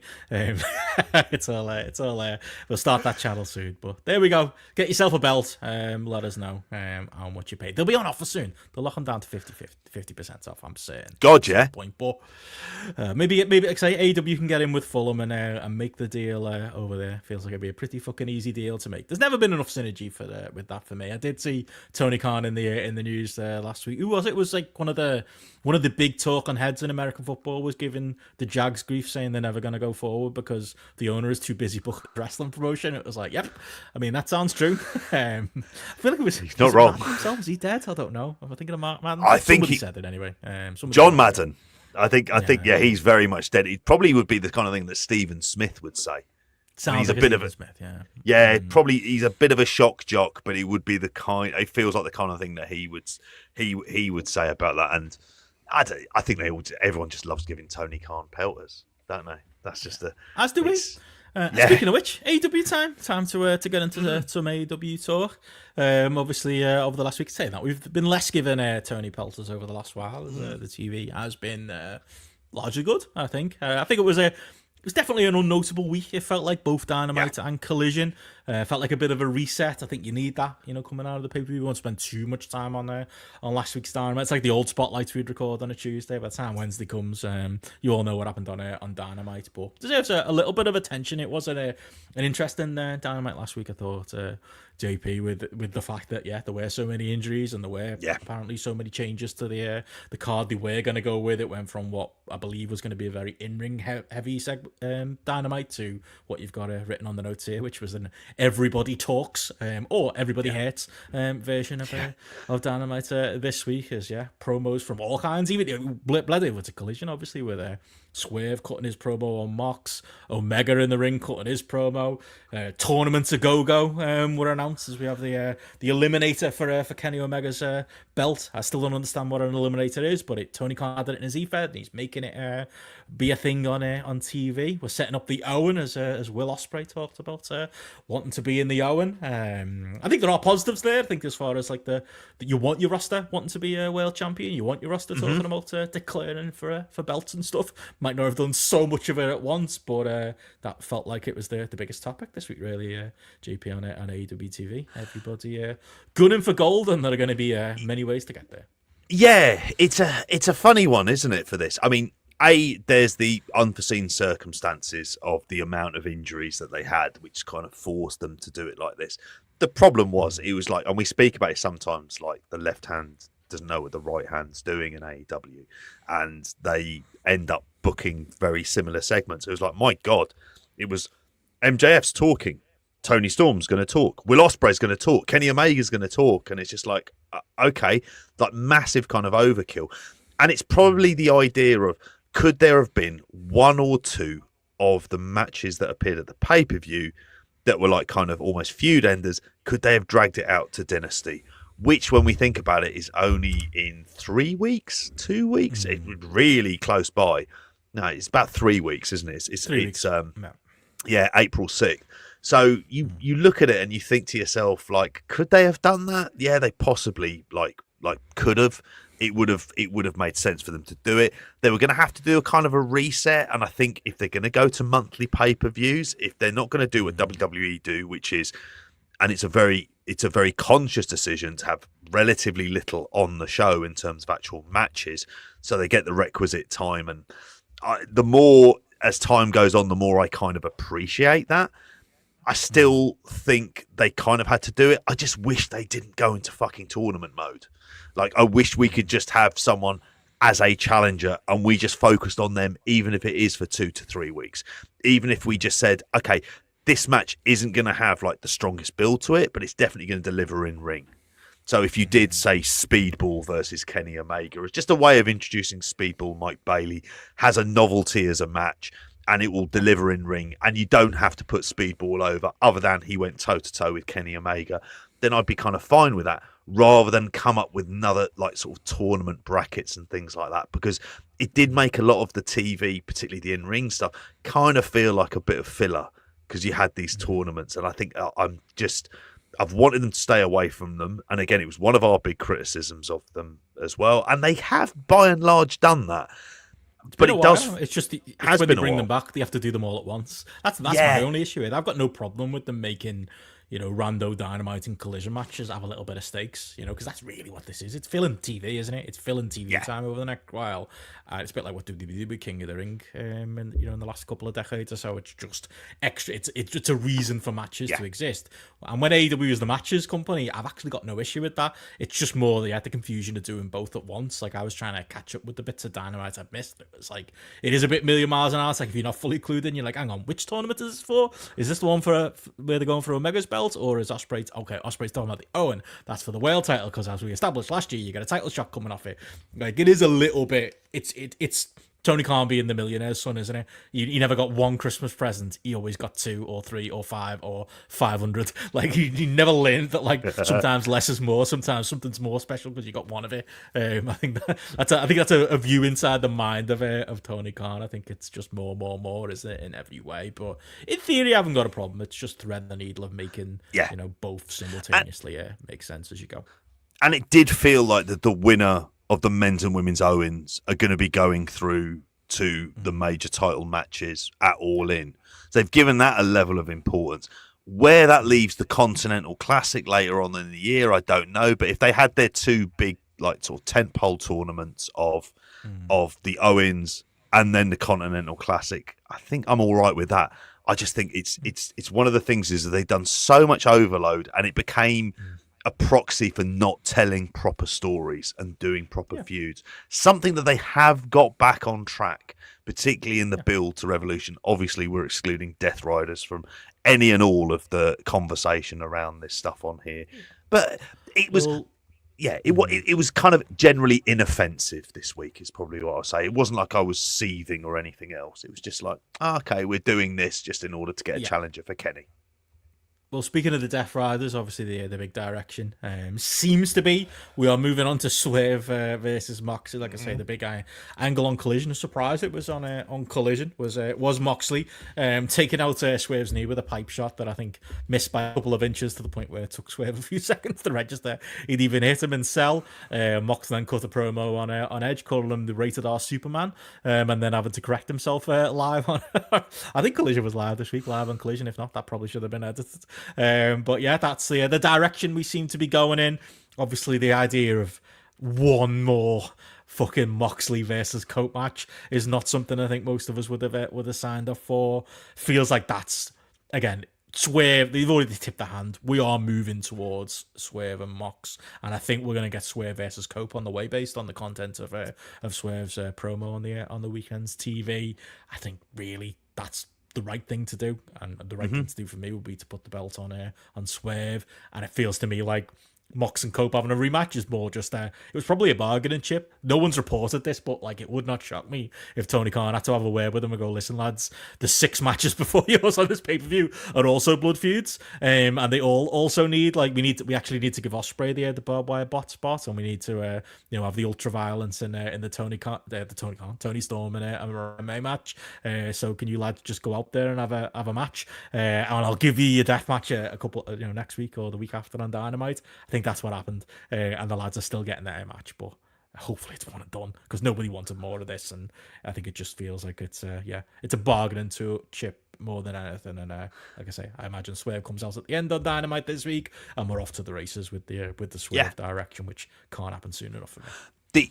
The only other direction, it'll be completely redundant by most of the time that people will have heard this show, is whether or not Christian makes some sort of appearance, and then we finally get round to I think he's Christian moved on too. Edge. Because he's doing the Nick Wayne thing with him, aren't he, based on Dynamite, where Nick Wayne's finally going to rise up and Mother Wayne's going to have a use other than standing there as a mute in the background of all these segments, I'm guessing, is where they're going with that. It is. Easy money. Yeah, as Platt says, I honestly think, my conspiracy theory is it was Christian's entire idea. He was like, protect me, mate. I want to get rid of this fucking Money in the Bank clipboard. Shout out to Trevor Dame. Therefore, I'll just get beaten a 3-way and we'll use it as fuel to do a Nick Wayne feud, and he'll just move on. I honestly think that's where they're going with that. Maybe he'll stick his nose in. Maybe we'll get some kind of Edge and Christie reunion at some point, and they can reference this as a story, but it did feel like it's just been moved back down the card. You're probably right, but it wouldn't surprise me. at the same time. But thank God that's coming to an end. And then we're getting into Swerve, because you just feel immediately how more lively it is with Swerve there as well. And I want to give a shout out for Collision. That venue they were in on Saturday, fucking tremendous. It's a Vegas venue as well, because they were in Vegas, and it was like it was like a proper concert hall, and I thought it looked great. Like, and this one of the things that I've seen, like when it's come to picking these smaller venues, I think the guy that they brought in to do that, I think has done a cracking job of actually searching out really good, interesting venues that look good for TV, look packed as well. Because even though Collision was, it was an episode of Collision, ultimately, I just thought it had a really good look and feel to it, and I kind of like appreciate that. Have you been on Garrett's Triller by chance and watching? I don't imagine this was you, JP. Any October from last year collisions? Because I logged into Garrett. Maybe it's Garrett. I mean, our shared Triller, the GRAPPL Triller, of course. Garrett just doesn't just pay for it for us. I logged in and clicked play on what I thought was the latest episode of the Collision. I sat there for 15 minutes watching Collision from last October, and it was only when Tommy Bellend walked out that I went, "Hang on, what's happened here?" I know I've been busy packing, but there's no way I've missed that he's back in AEW, and I realised it was a random episode from October. It could easily have been me. I'll happily accept the blame for it, because occasionally, and it might just be... You're a big fan of last year's Collisions, you know? Big into it. My fat fingers end up pressing one of the other random Collisions, or if I've put the phone in my pocket and I've not switched off then the app, it just goes on some... Season 24, episode 19, whatever the numbering goes on Triller. It is confusing. Because I remember one time I was on there and all of a sudden it was like Chris Jericho and Orange Cassidy, and I was like, what the fuck? When did this come back in again? And yeah, it's not the first time I've done that. I very much doubt it'll be the last as well. Well, I caught up, and when I did turn it on, much improved than it was. It was interesting seeing, this is a better venue for a Collision. This is a lot cooler looking, even though it's small, and it sounds a bit cavernous and echoey, though you couldn't hear anybody ordering any pints, but it looked cool, and it made everything feel a little bit different. So, I like that. And I'll always bang on about the technical standpoint as well. I love how, from a visual perspective, you're finding with some of these smaller venues, just the camera moving around the back, like around the backs of fans, because where the commentators were sat would normally be where like the producers would sit or the sound engineers would sit and the lighting guys. And so you could have a look around, and it just makes you feel like you're very immersed in this kind of like this theatre as well. So, yeah. Other big happenings, I suppose, over there. The week's TV. I've mentioned it and had the chance to talk about it with no weekend show. Speedball Mike Bailey is officially AEW. I think that's the match that was on, actually, when I walked in from our little night out on the Wednesday night. I was like, what am I looking at? I think it was quite clear he was going to be the mystery man against the former Black Taurus. But feels like a good fit for him. He'll be good in these tournaments. He's perfect for that type of, one-off big match. Felt like he got over with the crowd. More to come. I could see him being a Collision guy going forward. But, we'll see. They gave him the big Dynamite debut, and he got the big mystery man pop. So, positive stuff. We've obviously been very generally not been happy with the amount of people they've ended up signing. But since they've released a few, getting someone like Bailey into the mix, I'm all right with. There's a limitation, but I think he understands that. We're not going to get like a big Mike Bailey world title push. Contender for the week for whatever the Intercontinental title, I'm just going to say that's what it's going to end.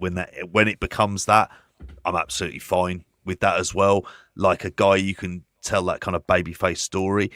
The match was fine. It was very much, and he's changed his finisher as well, so he's not doing that kind of like 450 knee drop thing, which is probably for the best, and he's doing like just a spin kick. It works. Still hates his knees. But maybe we'll get that out of him. But I think he's winning, because I think like even though you can have Ricochet in there, I think there's good bells and whistles where you can have him being protected, and I think you've got Davis in there so he can eat the pin. And then you can have that leading into like Speedball Kenny Omega, which is just a good match for Kenny Omega. It's just a good match to have on a pay-per-view that doesn't need to have massive amounts of stakes. And I'm fine with that. It doesn't need to be something like excessive and overblown. And I think maybe that might be the best way to approach this dynasty of like this. Because if you're trying to sell it, you go, well, we're going to sell it on the idea that Swerve could become world champion again, but we can build it up with just some other stuff where we're kind of trying to establish people. This is how Megan Bain will end up getting, obviously, the title shot against Toni Storm. That's fine, because I think she can eat a loss in there. Speedball can do that. Just fill it up with some new matches and some different, fresh faces into the mix, and I think generally you'll be fine, because I think it's going to be lower expectations that we've got for Dynasty than what we had for Revolution. Yeah, and I think obviously, that's as you alluded to there, it is Bailey, Orange Cassidy, and 2 wrestlers not determined yet in a 4-way for a shot at the international title at Dynasty. I don't see it being him, but you never know. They might go in that direction. So hang on, it's very confusing where we are. Yes, I suppose that the 2 will be the people from the tournament, right? I get you. Yeah. We've got that. I thought it was a 4-way that we're having this week, isn't it not? And then it decides who the number 1 contender is, and then we had obviously Davis win and Ricochet win on Collision, didn't we? So it's them. They're the other 2. Okay, they're the other 2 that we're getting thrown into the mix. And I'm assuming Davis beating Mark Briscoe is more or less he can eat the pin, and he's not going to be the guy that they kind of go with. He's not going to be mad at that. It's a good spot in the card for him. Yeah. But there we go. Yeah, any other highlights from the TV? Like you say, Toni Storm and obviously Megan Bain is something they're getting going as an undercard thing. They did a good job of reheating Ricochet over the last week's TV. Yeah. Just giving him a nice little win against Shibata, and just like you say there, making him feel important and feel like all is not lost, having lost his highest profile AEW match to date. I think he's going to be absolutely fine. I thought I enjoyed the follow up on him. Any notes on that or anything else from the undercard before we move on? Just very cool. I thought they did do a good job with Ricochet, because he comes out and he's hated, and it just shows you that the job of the Strickland feud to get him over has worked, and he's worked, and it wasn't like the audience had immediately lost interest in him because he'd lost the match at the pay-per-view. No, he's there. I just think I just don't want to see him and Kenny, because I don't want to see him lose. I think you can just have him sort of be screwed out, and it plays into his sense of righteous indignation. I did want to know your thoughts on the main event of Collision of FTR versus Undisputed Kingdom, which was funny, but I thought it... podcast, mate. The Adam Cole and Daniel Garcia podcast. Really enjoyed that. Oh, that was, like a weird... It tells you about how far Adam Cole has really fallen in there, because he shouldn't be taking that title, but that TNT title feels completely forgotten. Just feels... It's just sort of so lost in the ether. Collision, couldn't it? You could make it that. You could make it your secondary shows, top belts. I think, to be fair, like it was an interesting way. To be honest, I don't really have any notes on the match itself. It was more of a backdrop for them two to go at each other on commentary. And I like that. It's like a cheat code to like build a feud, innit? They can talk over each other and talk at each other and build, interest in their match. Wow. There's a match going on at the same time. It's good TV real estate. I was glad of it, to be honest. I was glad to see Garcia get a little bit of not just FaceTime, but ear time, I suppose. Yeah. On TV. I'd like to see more of that. And I'd like to see the belt focused upon more. And this is a way to do it with this little mini feud they're doing. That's it. I think it's fine for what it is, but at least he is getting that bit of time, because it has felt like he's been, since he's won the title, which would have been one of the reasons of going, okay, we're going to get you to re-sign with, there's going to be a committed push. We've not seen that committed push. Doesn't feel like it's happened at all at any stage for that. The main event, I thought, while there was some stuff at the beginning, there was a weird spot at the beginning where Cash Wheeler bumped into the referee and just went through the ropes, and it was like, what the fuck happened there? But towards the end, it was very much FTR on Collision and doing kind of tag team wrestling moves, and then doing the thing like it would be like, it's the modern 3D, isn't it, as a finisher, the Shatter Machine, where they can just sort of hit it out of kind of anywhere. Did the job. It's 1-on-1. You're assuming that at some point one of these two teams will end up challenging Hurt Syndicate after they get through Murder Machines. So, yeah. Need stronger tag teams to put up against their Syndicate. Whether this is the route to it is another question. But yeah, can see the work that they're trying to put in. Yeah, and it was generally fine. Like, we had like the Leo Rush and Action Andretti made an appearance. I'd completely forgotten they were with the company. They got dressed no as pop at all. No reaction. None. But again, that's what Collision's for. It's for at that level. It's fine. Maybe they'll get over. I don't see it, but maybe. And that's it. It's the thing that I watched Collision with lowered expectations. It's probably a good way to see it. When it came around to me watching it, I thought this is a perfectly decent enough 2-hour show, if kind of inconsequential at the same time. There we go. Well, moving on from there, any other AEW news to talk about? What else has been going on in the we do indeed. Tony Khanverse? So, in terms of Revolution, drawn the best pay-per-view buys since All In. This is, I'm assuming, according to Dave Meltzer, but being reported by Cultaholic there as well. He said that 2023 into 2024 saw a general decline in pay-per-view buys, but there was the boost for All In 2024. But this show had brought in an estimated 135 to 140,000 buys in the first week, which is still really good when you consider the price point for these pay-per-views as well at the same time. And the frequency. Yeah. Interest. And there is the interest. I mean, I think as long as their lower-end pay-per-views are doing it, if they're doing over 80,000, that's not a number to be sniffed at either. But generally, having near 150,000 people, it shows that's probably a better indication sometimes than some of the TV ratings for what the level of interest, because it would dictate of the 600,000 or so people who've been watching Dynamite that, a quarter of those ordered this pay-per-view, and that tells you that the build did the job when you consider like sort of how much went into it, how many feud enders we kind of had in there as well at the same time, combined with a really strong live gate at in LA as well. Like, that's a big success. I think that works really, really well for them. And in other news, there was, I don't know if you've seen it, I have to admit I haven't seen it on here because he doesn't really appear in it much. But MJF has, he does appear very, very briefly. There's a scene where he runs up and hugs him, but he does appear in the new trailer for Happy Gilmore 2, which is coming directly to Netflix. This is in July 25th. It's coming out there as well. There was a new trailer, and he was making an appearance at the 35-second mark, in case you're curious about it. I daren't press play in case we get some sort of mad copyright strike as TNA appears. We're going to get it now.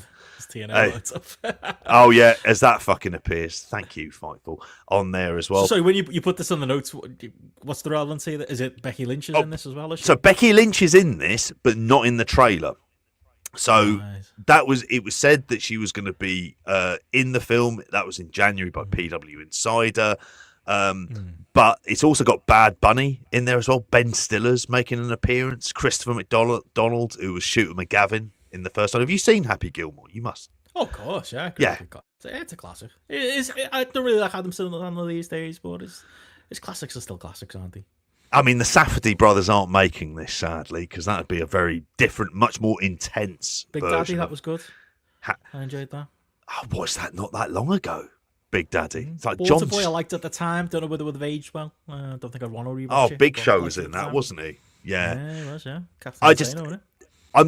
I'm not mad about Billy Madison. Just fucking daft in the main in there as well. But it's more the idea that MJF, because he's playing one of his sons, you have to figure he's going to be getting some degree of a bigger role. Again.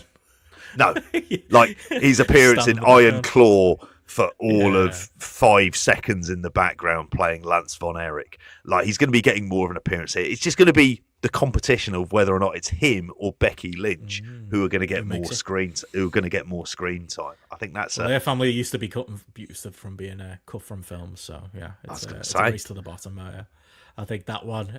In other quick AEW news before we move on, Tony Khan and AEW have responded to the Ryan Nemeth lawsuit, and I feel like I know a little bit more about these legal terms now. JP, they compelled the motion for it to be to go to arbitration. I think that was the word. That's what they're trying to do, and obviously it's that's phrasing that we've heard from the much more serious Vince McMahon case. But yeah, they're looking for it to be taken private and asking for Ryan Nemeth to be responsible for their legal fees and for it to be thrown out, and that would probably be the expected outcome based on any of us who've read this. I didn't enjoy that. I think Pollock refused to put the entire Ryan Nemeth complaint up on the Post website because it's just full of that much shit.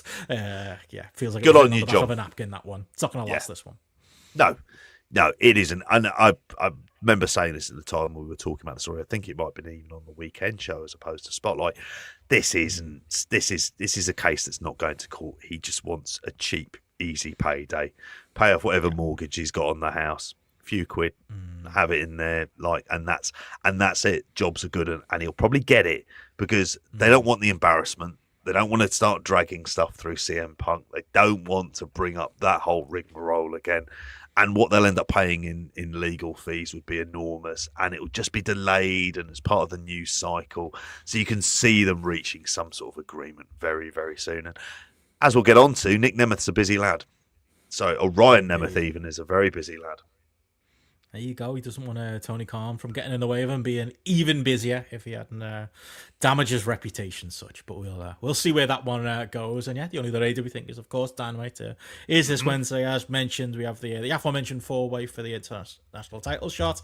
And obviously Moxley versus Copeland in the street fight for the AEW World title, which I'm sure they'll be going wild in. And possibly Billy Stark's Monet. I did feel like that was very heavily being teased in this week's TV too. But yeah, that's it as far as AEW goes. I say a bit of a quiet week really, and I think it did feel like a bit of a hangover week from the great and well received, and obviously clearly a successful pay-per-view they had. So yeah, we'll see where things line up for Dynasty coming up. But moving on from there, JP, what else you been watching this week? What else has been in your playlist? I say watching, like some of the stuff we're going to speak about. It was on, my eyes looked at it, but it very much was kind of glazed over. And the one thing I would have liked to have probably seen, just as a weird novelty value, a couple of things I would have liked to have seen, I just couldn't get around to it and just sort of squeeze it in the time. So I'm going to go to TNA Sacrifice first. Oh, I wouldn't be too excited if you didn't see this. Not to watch this. You sent me a message don't worry. This morning saying don't bother. Nah, don't bother. I was thinking about this while I was watching it. Is it because it does feel like it's not a pay-per-view. It's not a proper pay-per-view. One of the ones you'll be able to get on Triller, and it's TNA Plus. But it's a big house. Like, I would say that about it. Like, there was a lot. Like, it looked like a reasonably big crowd, which I'm always really surprised by. That they managed to kind of like, get that kind of, because it was in El Paso, Texas. But what was it? Ultimately, it was a standard sort of TNA show. There wasn't really a whole lot of stuff to take away from it. If the main selling point on this show is the fact that they got Cora Jade, like there was the element of Cora Jade coming in and losing to Masha Slamovich in a match that was kind of just there, like so many other matches. I mean, a lot of people say that the match of the night was, what was it? It was Mike Santana versus Mustafa Ali, which I know he got a slight injury in. Couldn't have given a shit. I'll be frank with you about it. I was just like, I'm not in fact. It just felt like it was killing time as much as anything else before we get the proper Mike Santana push. But it was the heel turn of Nick Nemeth after a kind of war game style cage match that main evented the show, where it was in terms of the teams. It was Joe Hendry, Matt Hardy, Elijah, Nick, and Elijah came out on a horse, by the way. Nick Nemeth and Leon Slater. So I'm assuming that horse was shitting all over the floor on the way out as well. So some poor bastard had to clean up. Nah. And they wheel out the pigs at in your houses and stuff like that. It's the cleanup afterwards. That's the problem. It is, isn't it? It's fucking shocking, really. And you've seen this whenever you see like horses around football stadiums and stuff. They love a shit, and they are not shy about where they do it as well. Like, and in Oxfordshire, they love a fucking horse in this county, and there's fuckers who do it on the road and all sorts, and hanging up the traffic, and he just shits everywhere. And I just go, I've had to clean up after Benji every time he has a shit on a fucking pavement. And like, why can't they do the same with this fucking horse on the road there as well? But anyway, I digress. They defeated the System, JDC, Brian Myers and Eddie Edwards, and the Colons of Eddie and Orlando, who very much, I reasons in there. But what happened at the end of it, Ryan Nemeth came in the cage. He was going to be there nominally congratulating Nick, and then he locked the cage door as Nick Nemeth turned on Matt Hardy, making him bleed. Yeah. Is that the heel turn you teased? That's the heel turn. I made it to Tuesday without finding out what that was.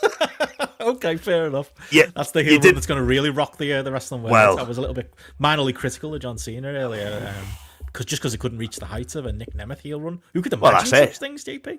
Amazing.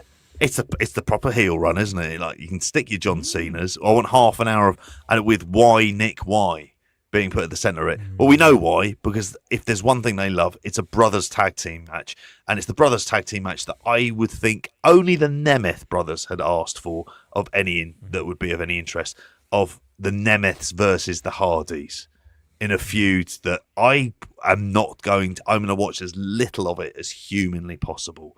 But that was very much a thing that happened to sort of close the show off. Okay. Yeah, that's what they had at the end. That was their big angle. That was going into the kind of the TV. I know Ryan Nemeth lost to Joe Hendry in 20 seconds on an episode of Impact not that long ago. And they did recap NXT Roadblock as well. Like, they did have that. So that's very much there. And this big house, you have to say, the business success of TNA, that really is down to that NXT relationship. It is doing the job that I think that they want it to do. But watching a TNA pay-per-view currently feels like watching an NXT PLE. There's just so many similarities. It's like it's matches that you don't really have to care about, that are at best 3.5 stars and at worst around 2.5.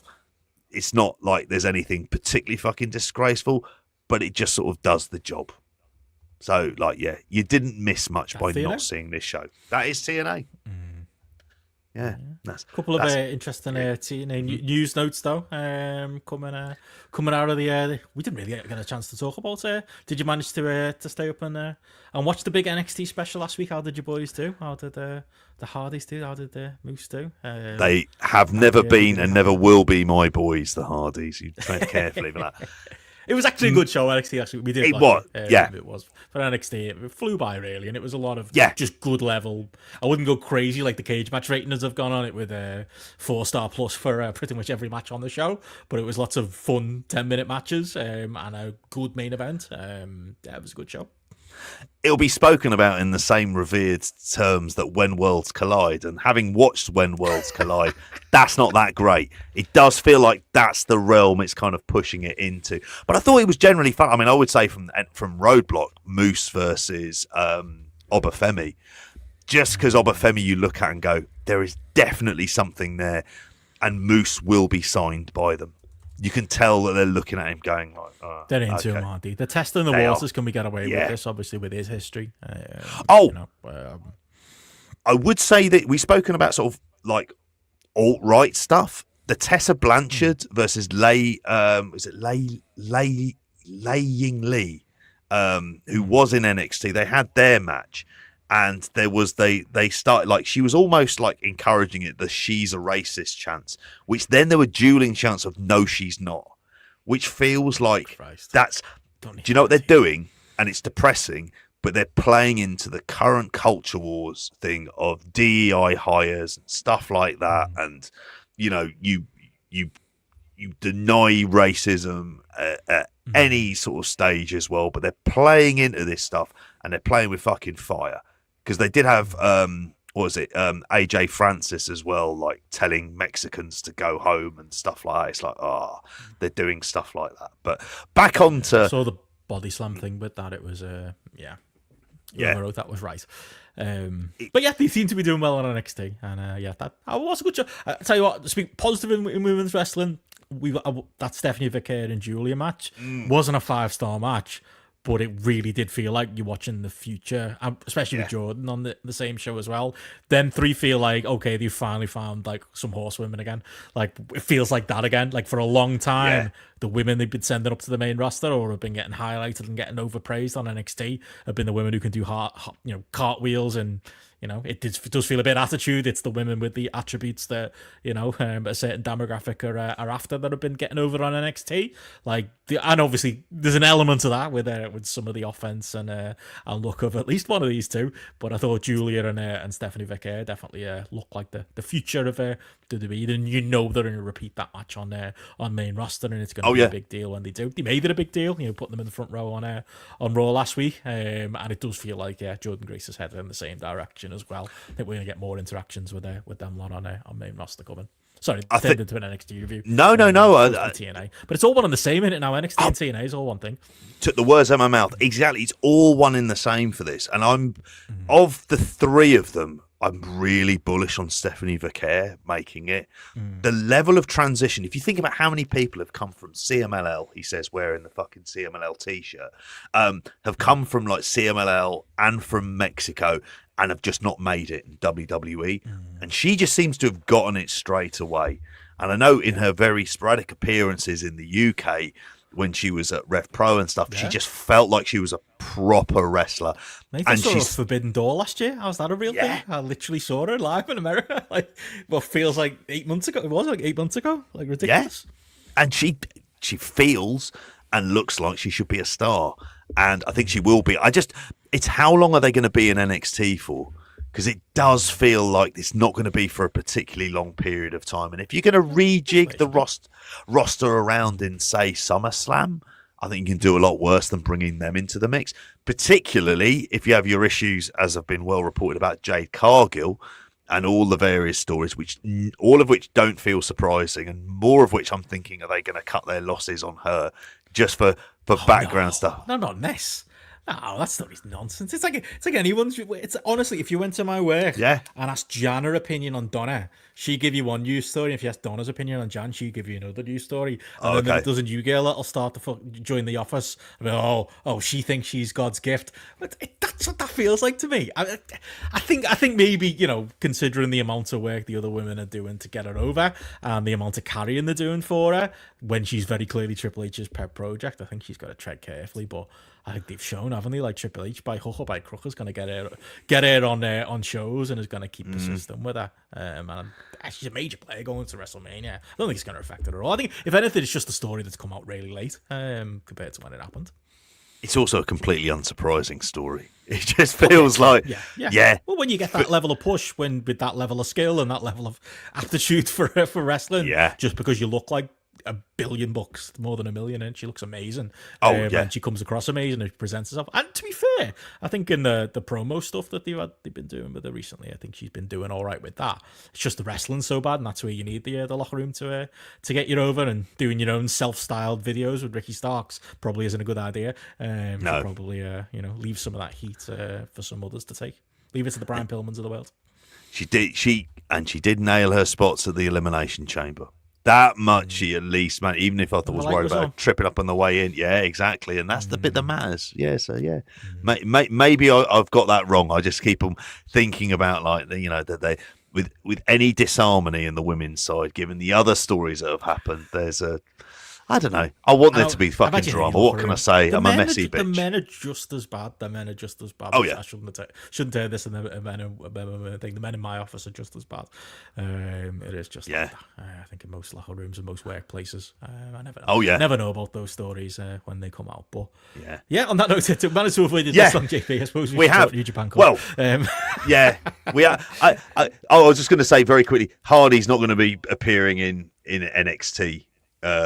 Again, they've apparently done their appearances. Bullshit. They'll be back there in any amount of time. Yeah, but that's the only other story. I don't know why I even bothered saying it, because I'm annoyed at myself for having saying it now. So yeah, let's get into the wacky, fun-filled New Japan Cup. Yeah, Shota Umino versus Finley's the final. That's all there is. You were telling me off here you've been trying to catch up with it, mate, and try to watch some of it. I mean, it's not about final, I suppose. And then obviously trying to push this new Shota Umino, and I think Finley feels like the ringer. I don't know. Do you have a prediction on it? We'll start there. Talk if there's any highlights from what you've seen. I think you've got to go with Finley over Umino. Simply because are you going to have him? I think it's too soon after the Tokyo Dome. And when watching the Shota Umino versus Shingo Takagi match, it was 26 minutes and I was fucking bored. I was bored. The most interesting part was when Shingo started doing Hakushi spots, because that's how Shota Umino looks, and he got a laugh from me and from the audience and things like that. But do you know what the problem was with it? It was one of those New Japan shows that is done during the day in a brightly lit, what looks like gym. There's 700 odd people there, and it's hard to feel like if it was a Kurikan, I probably would have taken it a bit more seriously. It would have had a better look and a better feel, but it didn't. So it just felt like, oh, fuck me. It's one of these matches and one of these shows. And it's 26 minutes, because the thing about Umino is I just haven't seen a change in the work. Maybe I've missed something. But in terms of that kind of rather, there's a new finisher he does, but in terms of rather nondescript kind of like between the move stuff, it's just like, what's the change that's happened? He shaved his head. That's it. He's still the same guy. And I think the story they're trying to tell is about his rebirth and everything else. They will, but oh God. I mean, I can't see him versus Goto. He couldn't beat Goto. That would be a terrible way to end this reign. I know Goto beat Yuji Nagata in a match, which obviously Yuji Nagata's in his mid-50s, so he's going to be like naturally kind of like limited from it, but fun in its own way because the two guys have charisma. That's the thing that Shota Umino just doesn't have. And I think the only thing you do, if you're that adamant doing it, just turn him full-blown heel. Just have him be a proper fucking arsehole. That would be the only way to go. He's not got that in him either, has he, though? I'm not convinced. No. Not currently. Not on what you're seeing. Answer, isn't it? Yeah. But then we would have said that about Naito back in the day. Yeah. And then that happened to change. But then that required Naito to go to Mexico, find this character, and then come back.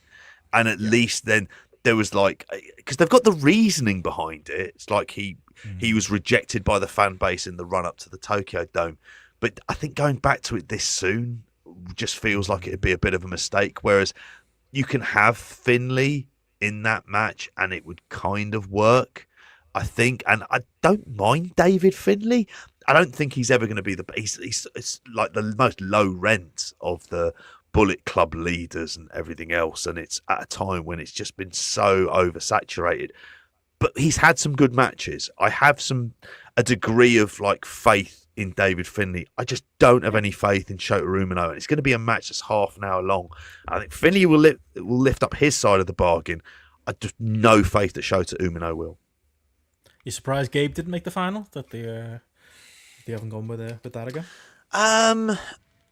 To a degree, but then almost in some ways, do you want to go to that later on in the year for one of the big? If you're asking me, would I give him a big run in the G1? I'd save it for that, as opposed to saving it. We'll get one this year. Yeah, I think so.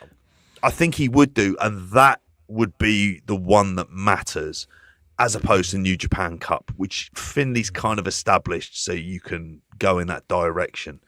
It's just that Shota Umino sword of Damocles again, isn't it? Hanging over our heads. I still hate that they used Gabe Kidd the way they did on AEW. It still makes no sense to me. Like, why'd you give that away? It should be special when he appears in AEW. It's rare that a match gets as much buzz as him and Omega did this year. Make that special. Make it a big thing when he turns up on Dynamite and the build to Forbidden Door. Just turned up into the Collision match and got off again. Like, it was, I don't get it at all. I don't understand. But maybe he'll be back on TV at some point. Maybe that's why they haven't gone the full hog with him in the Cup this year. He'll be back on AEW TV. Who knows? But yeah, as far as like the big matches go with the Cup, he's not in one of those either. We do have basically the final show, Bruno versus David Finlay. Then a bunch of tags. LIJ versus House of Torture type stuff, and Gabe's in a War Dogs versus House of Torture 6-man, because that just has to continue to be a thing. Hiroshi Tanahashi's final road continues. JP, we have Satoshi Kojima versus Hiroshi Tanahashi. Could have very easily been a Goto match there, as Goto seems to be just doing that, working all the old boys pretty much. As could have been an MLW World Title match. That one, that's what it could have been. Yeah, in all that universe. who did I make that argument that like Goto is literally, it's like, when you got like, when Dana's got like a new UFC champion that he doesn't want to lose, so he puts him in there with like the older fighters, he's gonna batter, and the younger fighters who, there's a chance of an upset, but they've got no chance. Like that's what it feels like with Goto. It's like, are they trying to make him feel like he's not the world champion because he doesn't feel like the world champion right now? Dare I say they used to do that with Conor McGregor, didn't they? They put him in there with guys who weren't wrestlers at times. When he used to turn up, yeah, when he used to turn up. He's got racist rallies to turn up to now. He's got too much on, That's it, isn't it? Like he looks, he looks like he's being Bo Selector with his fucking face. It just, the absolute fucking state of him there as well. But yeah, it's, you look at this New Japan Cup final, it's not fucking exciting. It's a one-match card, isn't it? It's a one-match card, and I'm not really sold on that one match. I just think if you'd had Shingo versus David Finlay, there would have been a natural degree of sympathy for Shingo being in there. And you can always do one last run type stuff with him because he's been, he lost to like Dan Maloney and stuff, and he got his win back. But ultimately, I always think you can just, he's your old reliable faith. He's a new Ishii. It's just a jazzed up like version of it. But even then, he's on the way down. It's just that one match is not fucking selling me, but I feel like I'm duty bound to watch it, which is a really depressing thought. Well, it's Thursday morning, so we'll have it in time for a weekend show. But that's coming up. New Japan Cup hardly fills you with excitement most years, and this year it kind of feels like it's gone before it came. But yeah, moving on from New Japan, unless there's anything else. We do have. I did hear apparently Taichi versus Zack Sabre Jr. was good. So maybe people should check that out. That's about it. That's about it really, as far as highlights from last week. But yeah, unless you got more on that, anything else going on in the wrestling world before we get on? Well, do indeed. A show I'm always intrigued to see it because, and I have seen some of it on dodgy Russian YouTube sites and stuff like this. Maple Leaf Pro is looking into buying more items in Canada amidst the trade war with the US as well. I included this as catnip for JP just because I was one. If you've watched the show, two, I love that. I love that they're leaning into this new. I don't know, maybe it's a dangerous word to use, Canadian nationalism that started. We're only buying Canadian now, none of this American stuff. Tim Hortons only, none of that American muck coffee. That's what we're going for. Just to point out as well, they didn't provoke this. So any righteous indignation you hear from Donald Trump, it's like he's a kid who starts a fight and then is annoyed that the other team are fighting back. He was blaming them for making fentanyl, and they make a minimal amount, and then they put something in place to sort of stop the limited amount of fentanyl that gets into the US. Anyway, it's like, it's you lads making the fucking fentanyl. I did see a lot of crackheads when I was in Toronto, or Fenty heads, or whatever they are these days. That is very clearly being imported from America and not the other way around. It's a new phenomenon. It's going to come here too as well. It's going to be bad when it properly hits. I know we have some of it already. Well, Jesus. But yeah, that's an American problem. This is the funny thing. I mean, Damore says it's not good because one of the things that happens when you play the US national anthem, as we've seen several times, it gets booed in Canada now massively, and they're saying that they're going to be buying the products in Canada, and probably from a sheer cynical business perspective, this kind of Canadian nationalism is probably not a bad way to go for Maple Leaf Pro in there as well. I mean, he mentioned it in his interview with Cultaholic in there as well. He said the hostility, I wish we could dial it down. They had that Four Nations face-off in hockey where there was the famous booing of the US national anthem in there as well. But he's going to buy Canadian products, and you kind of think, well, in some ways, what you're looking to do is to create a sort of Canadian exclusive product.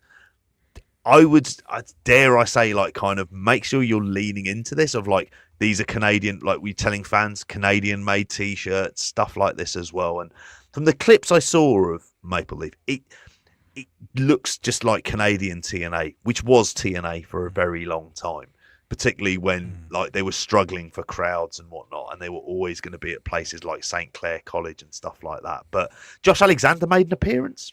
Like feels like he's like waiting. I'm assuming it's visa issues he wants to get sorted out. So while that's in place and he's not doing too much else, you might as well have him around there.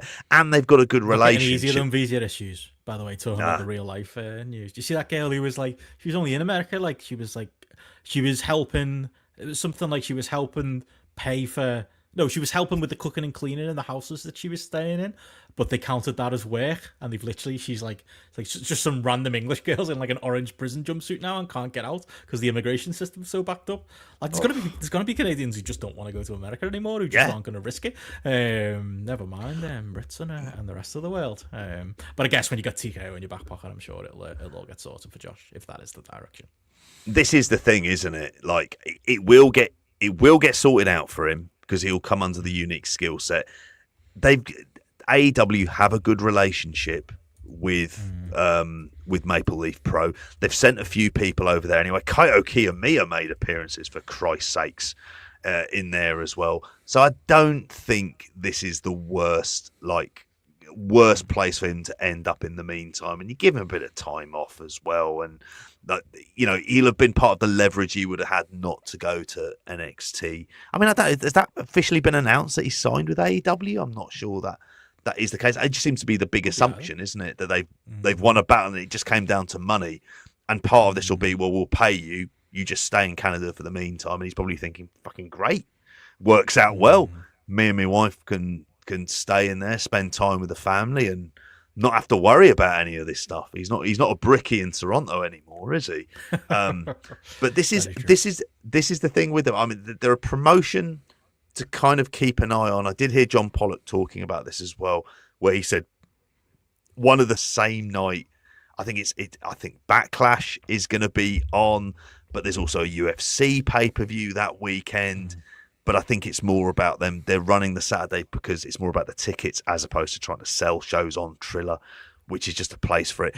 It's whether or not they can get a TV deal, which may work necessarily for Canada. I don't know how they'll get one into the US, but it looks like a TV-ready product.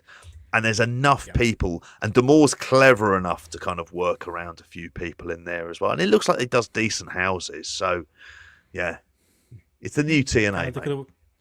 Canada could always do with a proper national promotion. Always feels underutilized. Even go back to the WCW days. But there we go. That really, as far as everything to chat about this week, but a wild and varied week. Not lots going on, but some interesting little things going on around the wrestling world.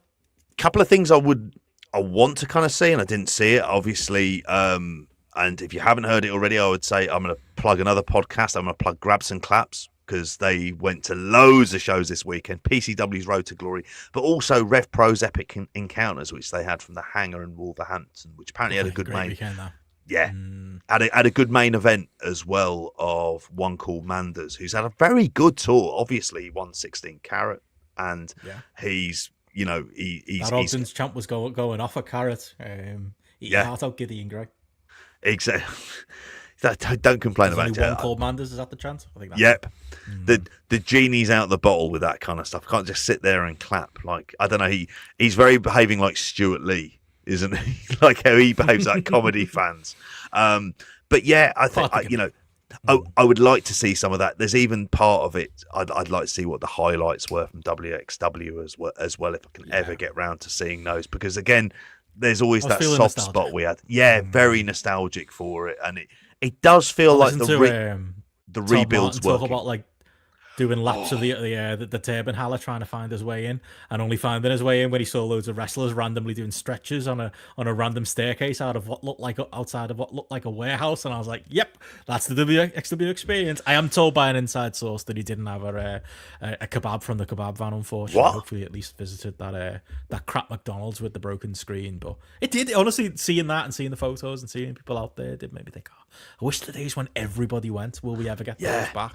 I know Alan Farrell was saying that things are starting to look up a little bit, and they are doing the legwork to get themselves back to something near at that point. I think they are, from what I've seen of it, and this is like kind of very much anecdotal evidence, as some of the stuff that you've said as well. I think they quietly are getting to that place. They just appreciate it's going to take a long time, and there's several people they need to build along the way. Hence, Ahura getting a big push. He's not at the point where he could win a Carat. They got Lucky Kid. He's back in and back into the mix as well. So if they can work their kind of magic, get some interesting names in for some of these weekenders, we're still probably a couple of years away from being able to kind of approach any of the levels they're at. but at least it feels like they do have their kind of ducks in a row, and they're a company like I've got my biases. Rev Pro is one, WXW is very much another one as well, and I want to see them doing well. Definitely, yeah. The other favourite thing about Todd's review was like listening to it and he's going, yeah, and I got there and it was like these amazing video screens and the music was brilliant. It's all the first things you think, isn't it, when you first walk in? It's like, especially for Todd, who's only really, is indies, that his local indie would have been PWG, wouldn't it? And as great as the wrestling was, you don't get production like you get at WXW. That is always the thing they've done better than everyone else. So yeah, maybe we'll get back on that horse at some point as well. But yeah, that's it as far as everything going on around the wrestling world. Like Andy said in the chat there, bit of the quiet before the Mania storm, just a few odds and ends to get through there, as well as Heel John and other stuff. But yeah, if you enjoyed that, plenty more where that came from, JP, and plenty more coming up on GRAPPL Patreon over there the next few weeks. Holidays and such will not get in the way. Full slate of shows still scheduled for the rest of the month. We do indeed. We've got on Sunday going to be doing live alongside the pre-show Carl Gac's King of the Mountain pick, which is ECW in 1993. We've got GRAPPL Lads episode 4 that's also going to be coming out as well.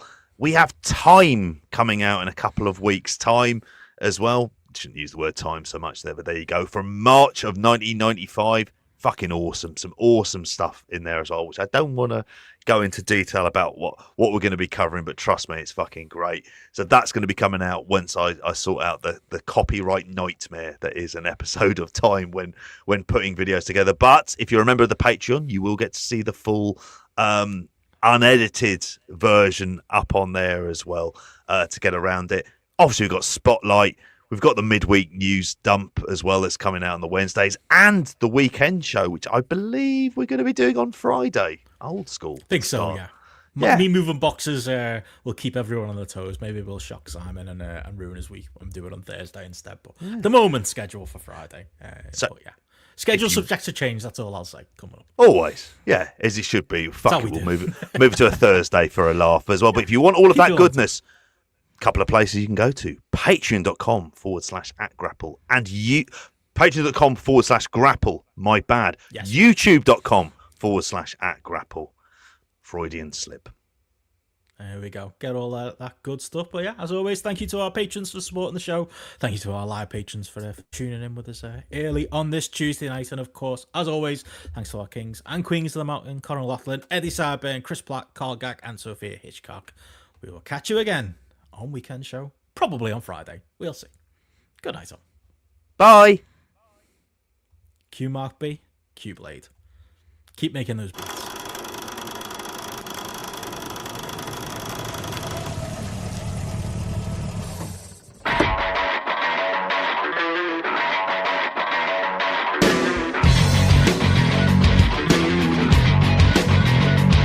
Will I be rated as one of the greatest rappers on the planet? I doubt it. Will Mark be rated as one of the greatest producers? It's not cause we ain't good, it's cause we're from London. That means we're stigmatized, we can't be original. To hell with that prehistoric thing. Just because your ship's sinking, it doesn't mean that ours is. I'm known for wearing Carhartt jeans, up ties and trousers. Your lifestyle is safe as ours is, mine is unorthodox. Oral ecstasy, we never had no videos on the bar. Raps, Rambo, one-man army, had it with your mumbo jumbo. Switching roles, now I'm Columbo. Investigating the scene, exposing all perpetrators out there. You compare yourself to Jesus, claiming he came to earth to save us.